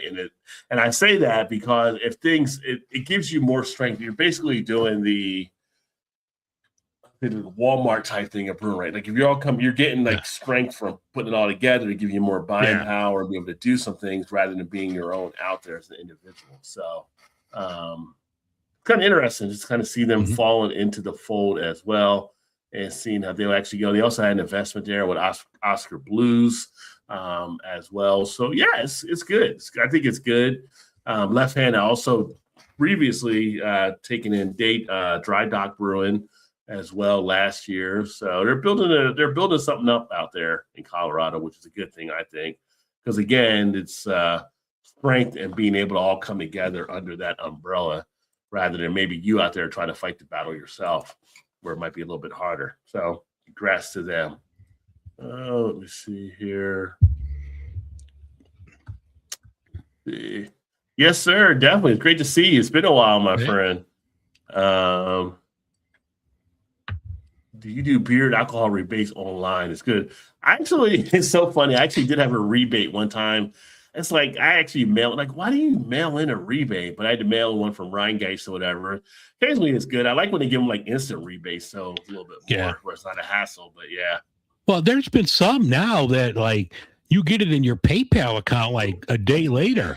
Like we were talking about Pabst. It was a crazy deal. Got like a 30-pack of PBR for like $13.99, and then there was a $10 rebate. And all you had to do was like you took a picture of this QR code, Arizona, how are you? Then you just take a picture of your store receipt, and like the next day I had $10 in my PayPal account. And there was another recent brewery or another thing that I bought, and the same thing. It was like, I'll take a picture of your receipt, and then like this was like 2 days later. Oh, you got like $3 back from such and such. I'm like, okay. Well, money back is always kind of nice. It's just like finding extra dollars or so in your laundry, right? Yeah. So, I got to give a quick shout out. The bottle shop I go to, Bottles and Cans. I stopped there today before the show because I wanted to get something for the show. And the guy, like, he watches the videos and stuff. I talked to him. He's like, "Oh, I've got one for you. Have you ever had this from Art History? This is called Book of Kells. It's a dry Irish style stout, only 4%." But he said it's been getting some really good feedback. And big shout out to my guy at Bottles and Cans. You nailed this one. This is a good one. nice. Well, it's a good time for that too, because we head into March, of course, with St. Patty's Day. That dry Irish stouts and well, if you get like the Great Lakes, you get the mixed thing. Now you got the Irish Lager and you got the Irish Stout and you got the what's the other one they got? The Conway's Red. Yeah, Red Ale. Yeah. So, and I think they got mixed 6-pack where you get 2 of each, or a mixed 12-pack. Yeah, where you get I haven't seen that here. I'll have to look for it because I definitely want to pick that up in the next couple of weeks because I make my corned beef with the Conways. So I always make my corned beef with the Conway's Irish Red. I've been doing that for 20 years. So that's always a winner. Yeah. I know last year I got the red and I got this stout because it was the first time it came out, and I did a mix between them, which was a pretty good mix as well if you put them together. I was trying to get like a black and red type thing, but it just didn't work out as well. But taste-wise, it was still good. So I haven't done the lager yet. So if you get the lager, you might have a better success of trying to do that with like the stout, do like a black and tan type thing. But definitely looking forward to trying that. We'll have a lot of good St. Patty's type stuff happening. And one of our places here, they actually do a keg and eggs. I've never been. I was thinking about trying to go there this year just to kind of see how it all goes and stuff. But getting up and drinking at 6 a.m., that's like, I haven't done that since like way back when, right? Yeah, drink all day if you don't start in the morning. That's it. That takes me way back to the tailgate days. What is up, Jacob? Welcome from Minnesota. Hey. Cheers, my friend. Great to have you here. Yeah, I'm in Ohio and Dave's in Illinois, so we do hit on some of the Midwest stuff. We try to hit on as much as we can, but then we also spread out to more of the national stuff too. So welcome. Great to have you in. And hope you're having a surly or something right now. Yes. Oh, surly. Yeah. Surely he's having a surly. Yeah. Conway's a solid. Edmund Fitzgerald. The fridge. I hear you, Jordan. Keep it Edmund Fitzgerald. Yeah, that's one of my. That would be in my all-time mix pack. I'd have to have one of it and Edmund Fitzgerald in there. Nice. And seriously, Beer Man hooked you up with that logo. That I like the new logo, buddy. I like it. I like it a lot. Let's see here. Where are we at here? Okay, so let's get into this. These will be these other ones, a couple discussion pieces, so to speak, before we get to the final news item, which will be the great news out of Chicago for one of the breweries. Pull this up. So they asked some different brewers what they thought are 10 beers, or what's the most overrated. They asked 10 beer pros most overrated beer style, so to speak, which is kind of interesting to see what they would actually put on the list here. I don't know if you got a chance to take a look at it or not, but what they found from them, Imperial Stouts. I don't think they're overrated on Imperial Stout. I like a good Imperial Stout myself, but fruit adjunct beers. I could kind of see that. Yeah. Pastry stouts. We do have a lot of pastry stouts, though, but I still enjoy them. Yeah, I just kind of lost you. So, pastry stouts? Yeah, pastry stouts. I do enjoy them, but, you get into some of the lactose type stuff with those as well. Yeah. So, I know you're with the lactose. I don't think Czech style beers. I don't think that's I don't get that one. I would like to see more Czech style beers. Yeah. Don't see as many of the barley wines as much as we used to, but barley wines on the list. High ABV stouts. Well, that's right up there with like Imperial Stout. Yeah. Usually your Imperials are higher in ABV. Yeah. Well, Imperial is, at least over 8%, right? So now, and they're saying high ABV, or maybe they're thinking of like Goose Island type stuff where you're getting in double digits, maybe. Milkshake IPAs. I don't see as many of the milkshake IPAs like we were a few years ago. Now, I will say those were kind of overrated for me for what you were. I mean, it's like you were drinking juice or whatever, but I didn't hate them. I mean, you know, beers with aggressive, strong flavors. Now, that doesn't tell me a damn thing. Yeah. On that one. Who wrote this? Yeah. Kind of clickbait shit is this is on Vine Pair. This is on Vine Pair is legit. So all right. Double and triple IPAs. I think IPAs in general are overrated as far as I feel like they get pushed out too much on folks and people don't get to experience other type of beer styles they might enjoy more. But so many people are used to asking for them because I feel like they've been trained that way to ask for IPAs. So but that's double and like triple, generic, that's like asking for a Band-Aid. You know, you might be getting the Cure ad or something like that, but IPA is just like the generic term now. Right. Yeah. And if you like more of a malty type feel, I think if you get a double and triple, you get more of that maltiness that sometimes that can offset. And then American light lagers. Now, come on, man. People have definitely been going for more of the light lagers here recently. So you're going where the market's actually going. So this is like, I don't know if there's anything on the list that kind of you object with or things like maybe something you think should be on the list that isn't on the list or something. Yeah, I mean, American light lagers. Come on, man. Yeah. I'm calling bullshit on that. I mean, every brewery's coming out with their version. I had that Cold Time from Revolution right now. You know, that's a moneymaker because people drink it. Dude, come on. Mm-hmm. So, no, I definitely disagree with that. Czech style beers, no, you're crazy. Yeah, you're crazy, dude. You overrated. Get the hell out of here. I mean, I could see it with like the pastry stouts and the milkshake IPAs. Yeah. God, remember a couple years ago, everybody was putting this glitter shit in their beer. But come on, man. You still get that shit. Yeah. Don't be dissing on American light lagers. Yeah, this is Holly Deal, head of sales. Was not even a brewer, head of sales at West East Brewing. I embrace a popular Paul de Mob or Mob Pilwell, but I began those Czech styles becoming an empty distinction. If Czech ingredients, recipes, or brewing processes are not used, then seeing descriptions like 12-degree Plato Czech style on a beer menu just reads as empty words, empty buzzwords. She's not really saying anything about why she thinks it's overrated, though. So, I mean, you're head of sales. Just saying. Yeah. Barley wine. This is from owner and brewmaster Space Cadet Brewing in Philadelphia.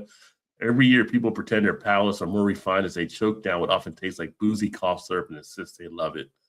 There are a few good examples out there, but too much of the style feels suffering disguised as sophistication. Big and intense doesn't automatically make a beer great. Yeah, but I think in different styles you can find stuff to be issues too. I mean, some of the barrel-aged barley wines that I get from Rev are second to none. And people love good Bigfoot. Yeah, I know. So, who is this here? Brendan Arnold, head brewer, alternate ending beer company, talking about the 12% ABV barrel-aged imperial stouts and pastry stouts are overrated, so much so the consumer just collects them and doesn't find a special enough occasion to open them. Well, okay, so to Brendan's point, I wouldn't say special enough occasion. Maybe some people are that way. They want to save them for a special moment. But I think a lot of people actually buy them because they know they can hold them and drink them later. Yeah. So that gets into the whole beer cellar type mentality as well. But there are some things that you want to, like if you get a special, like I got Dragon's Milk, the D&D version I picked up. That was kind of a thing I do want to have that for a special occasion. So I can't lie about that. I mean, but you know, there are some beers out there you want to have that for. It doesn't mean it's overrated to actually do it and everything. Yeah. And plus sometimes you have too much beer, you can't get to them all. Like me, so that's why you buy stuff where you know you can hold it for a few years. Yeah. Milkshake IPAs. This is from Dave, Argus owner at Beer Mill. They resemble classic IPAs, just taste like juice. Yeah, we said that earlier about them taste like juice, but you know what? Treehouse isn't going out of business, and people love Treehouse. Yeah. Yeah, so it's kind of interesting. People going crazy over what was that one that was exploding? The 450s for a while. Mhm. Like I hardly ever see those anymore. Oh, they're still going out here. Yeah, Yeah. I mean, they do their corn maze every year and stuff, and they Mhm. get people that come out like crazy. But they kind of ran into it when people were like finding out they weren't really legit on the ABVs there. They had to kind of go back up to build up from that point. So that was kind of interesting there. Let me see here. Check some of the comments before I go to the next one.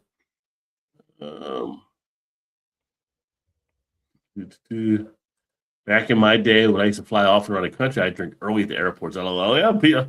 I still get my drink on sometimes. I go there. Yeah. Airport, there's airport beers are the best. That's right up there with shower beers. You can drink an airport beer at 5 a.m. No one's going to judge you on that. Yeah.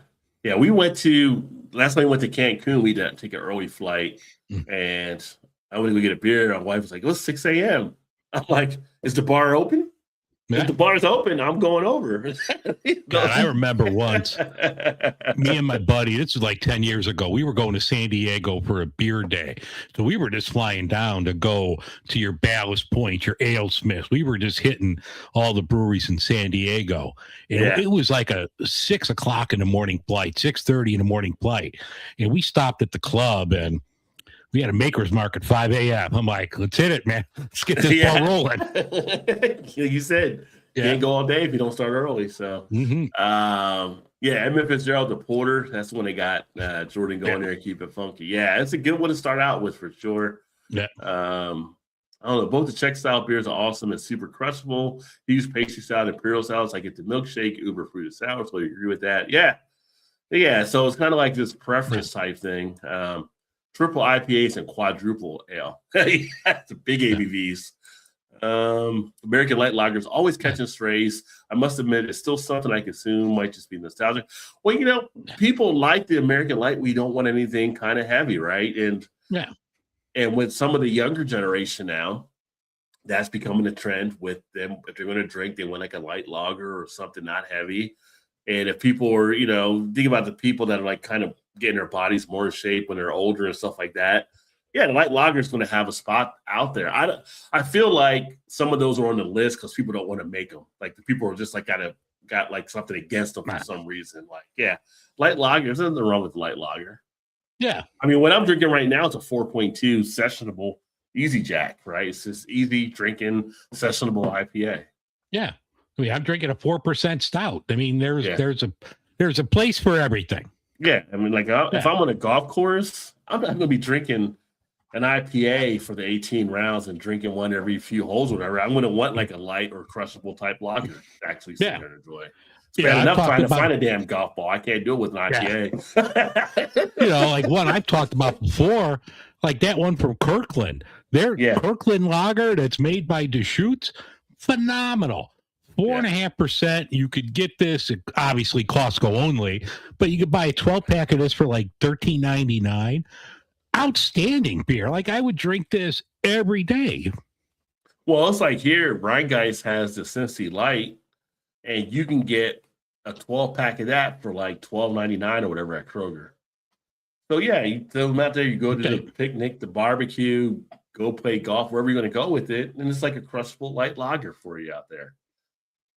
Bud Light, I mean, I got nothing against Bud Light. It's just not one of my favorite ones to actually sit there and enjoy. But if it works for you, that'll work. There's Bud Light, there's Coors Light, there's all the different light. Except Dave won't do Mick Ultra now because he's had it once and he's done with it. But learn my lesson there. Yeah, it's whatever hits your taste buds, right? So whatever you prefer. Wild East is awesome out of Brooklyn. They make some awesome brews. Good to know.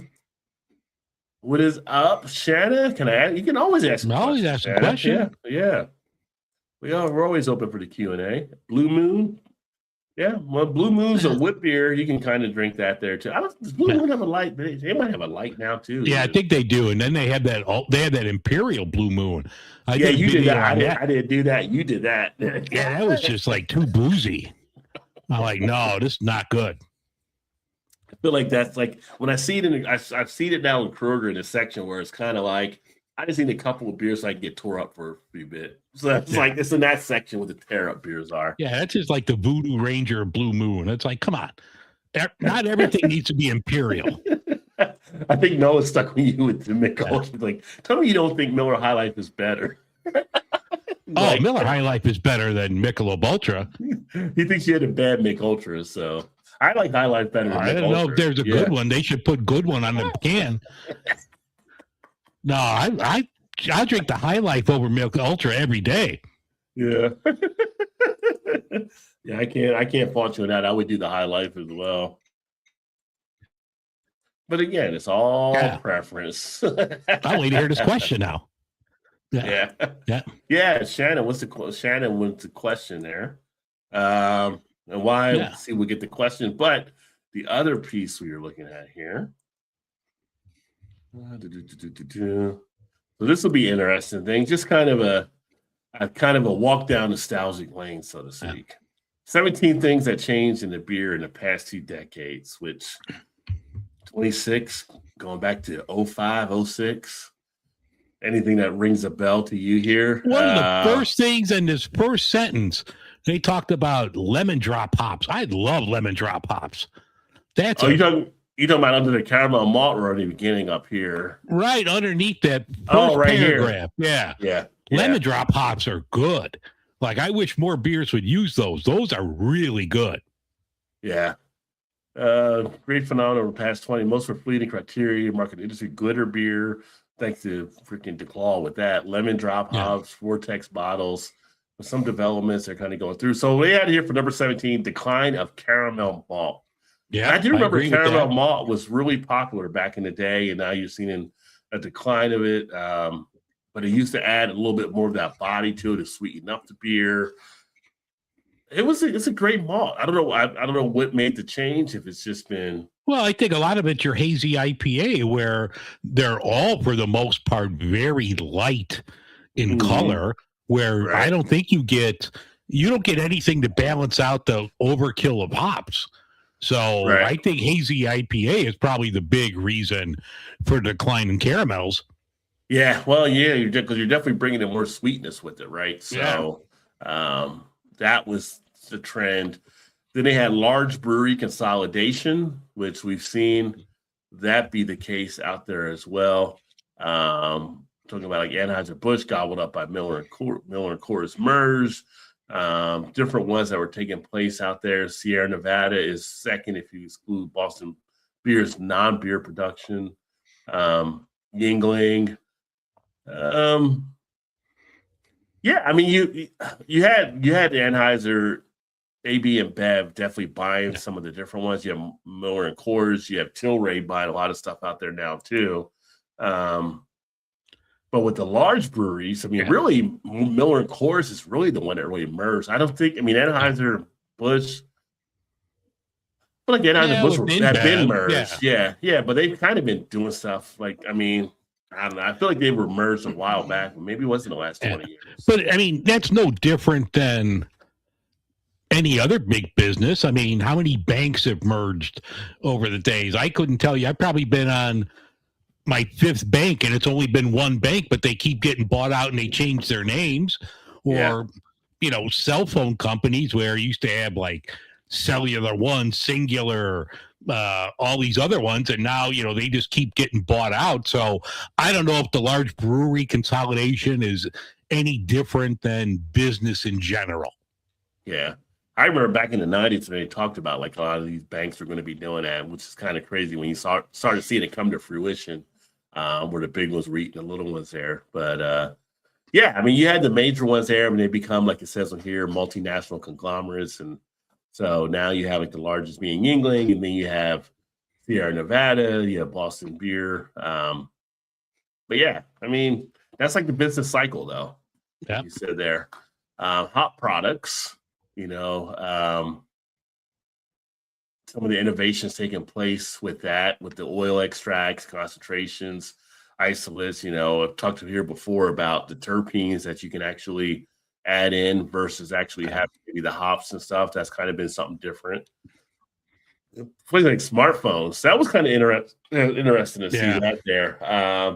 But you go to any beer fest, people on their phones definitely doing Untapped and different things, or depending how deep they're into it, they might be doing Beer Advocate. Because you do see more people turn into that kind of stuff, or like I mentioned on here, look up things and see what people think about a beer before they buy it, type stuff. Yeah. So that's kind of come into place. Which I always say, just be careful if you're using that to try to get some advice, because everybody's going to be different. I always say, try the beer for yourself. If it sounds like something you may like, try it for yourself. Try it. Yeah. Ask the person next to you. Yeah. Put your phone down. The fall of the 22-ounce bombers, which Oh. we remember that. We remember the days of the bomber walls, right? So Yeah. I had so many different bombers from back in the day. Rogue was like the king of the bomber wall back then. Yeah. But yeah, which is funny because now we have the stovepipes. So we went from the 22, essentially now we're back up to the 19.2. So it's like we kidded ourselves for a while and we said, oh, 16 isn't enough anymore. Let's move it up some, but let's not go 22. Yeah. Let's just go like 3.2 more ounces. Don't go full 6.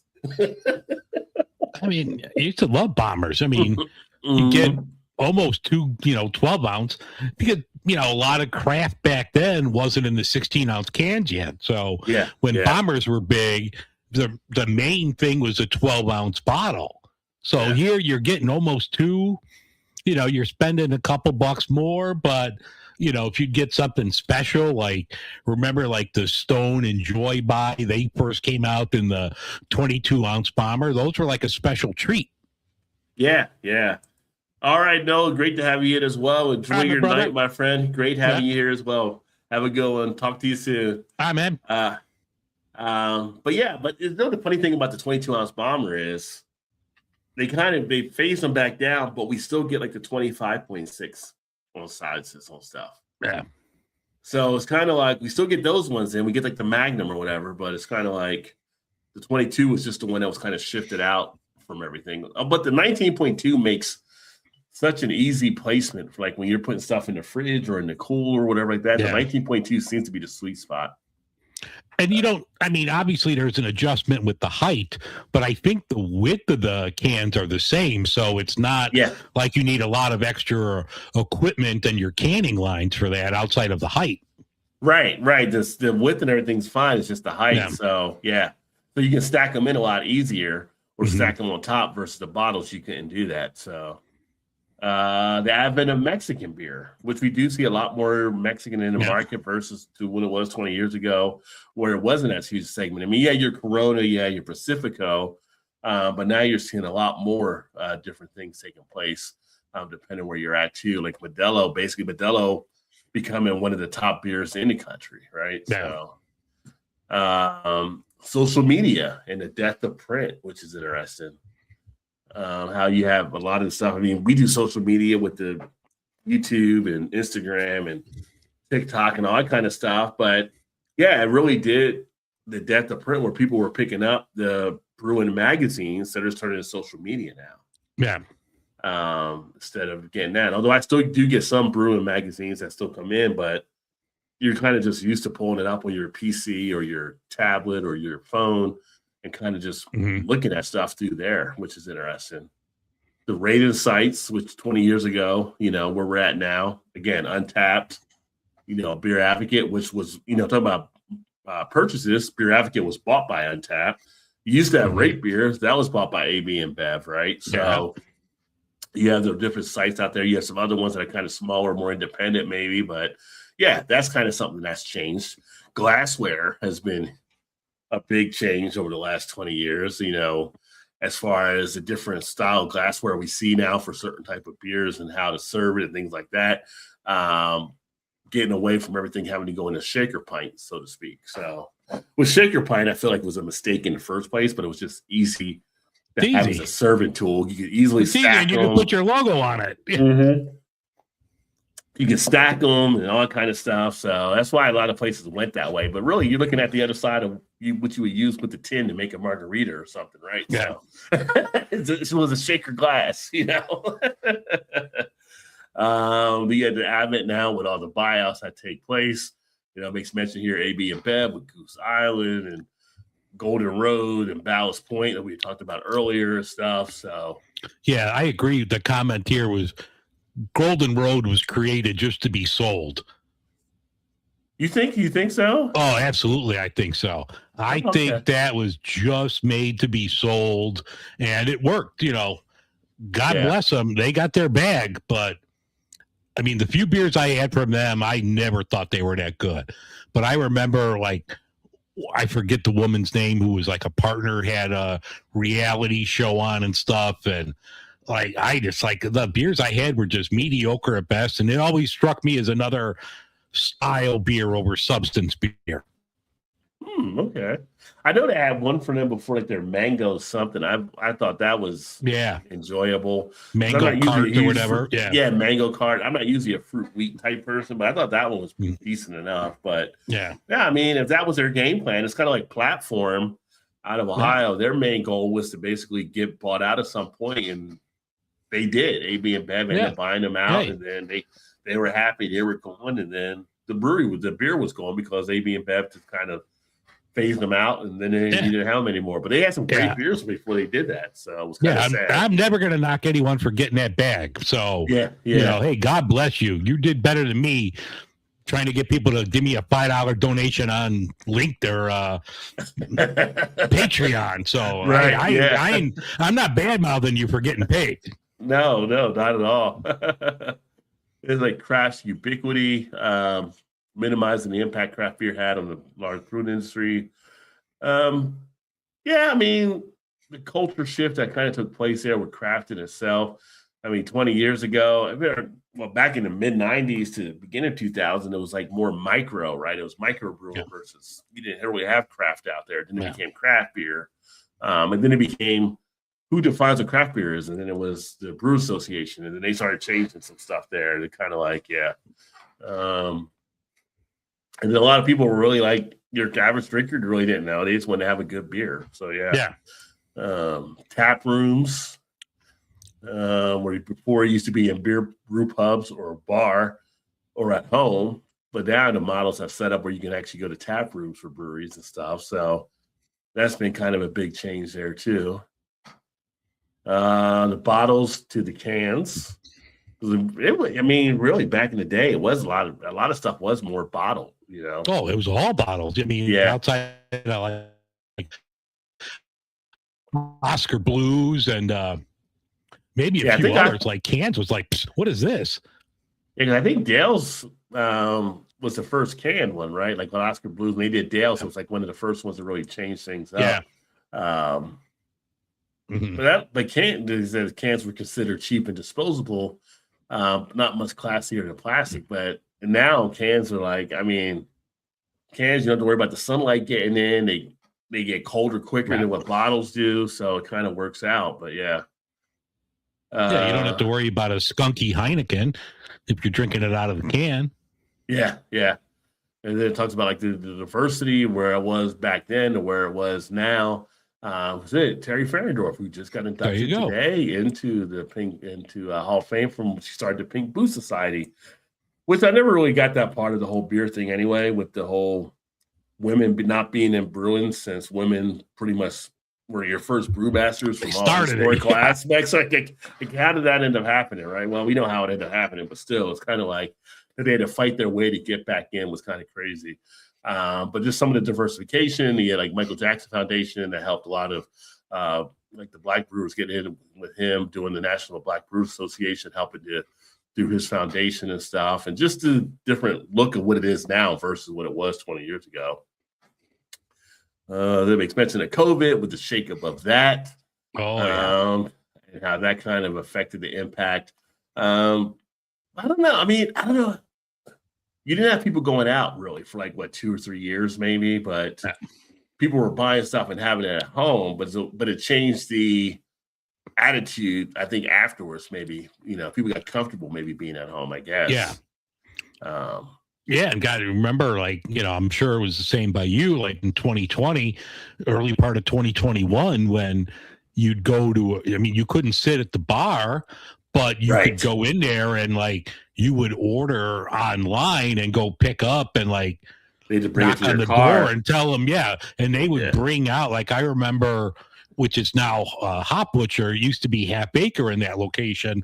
Like I Yeah. would order like beer and like they'd open up the door and they would crack it like it was a speakeasy. Like, what's your name? Okay. And then they would put like the 4-pack of Daisy Cutter on like a table.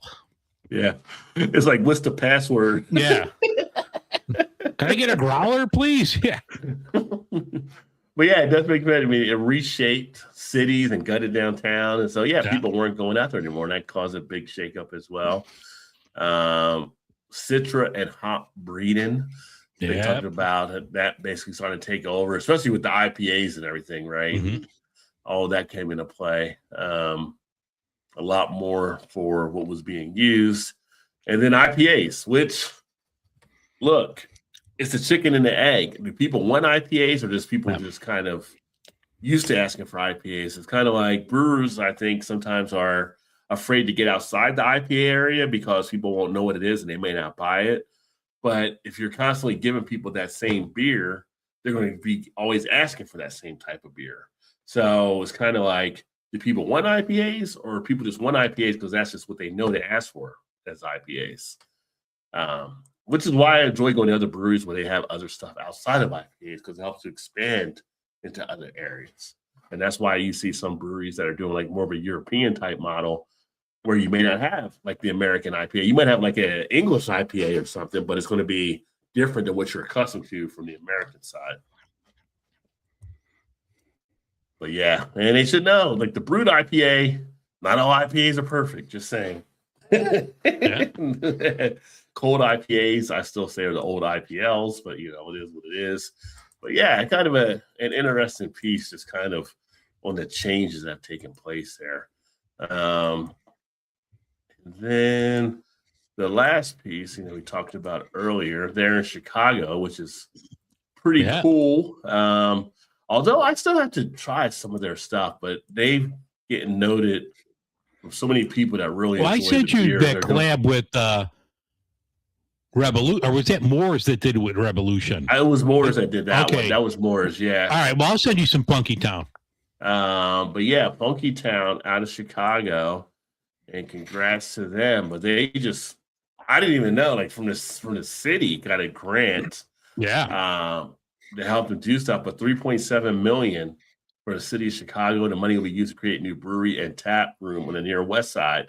So, you know, you started off the show, we had the closings, but now we have this, you know, we also have some openings. That's the thing I kind of see in a lot of spots, like where things are closing, I see other spots opening too.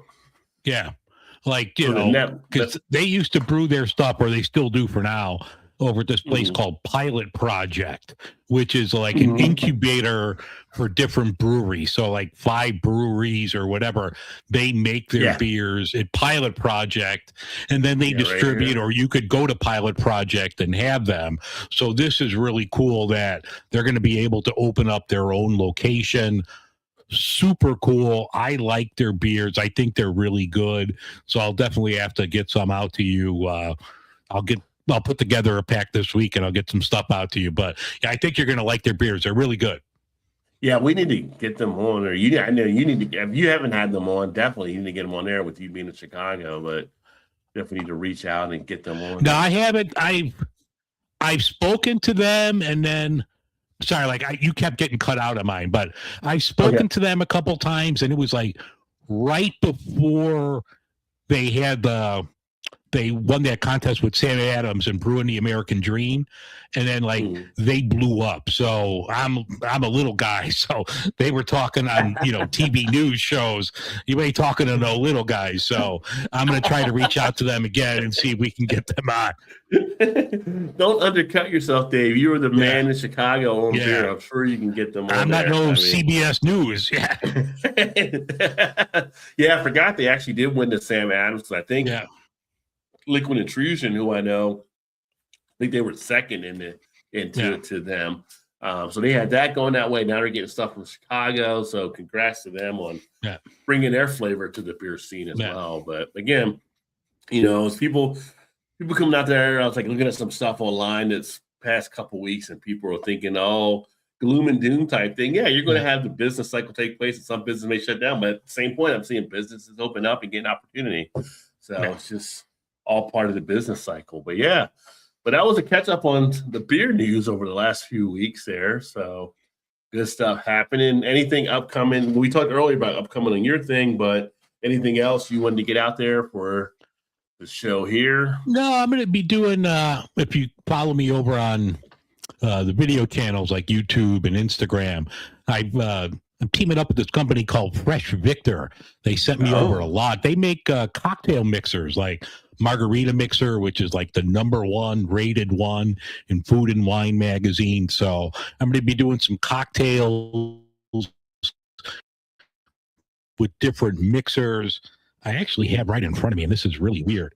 This company reached out to me. It's called, I don't know if you could see this here, Soluble Oak. And it's the extract of oak barrels.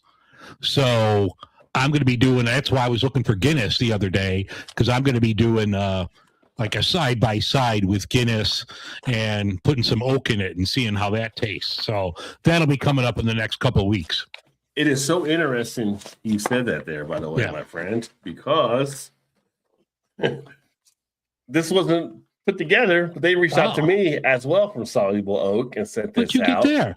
Yeah, Soluble Look at that. Oak. You got that big thing? I got this little bottle? Well, it's not always about the size. It's not always about the size. Oh, that ain't right.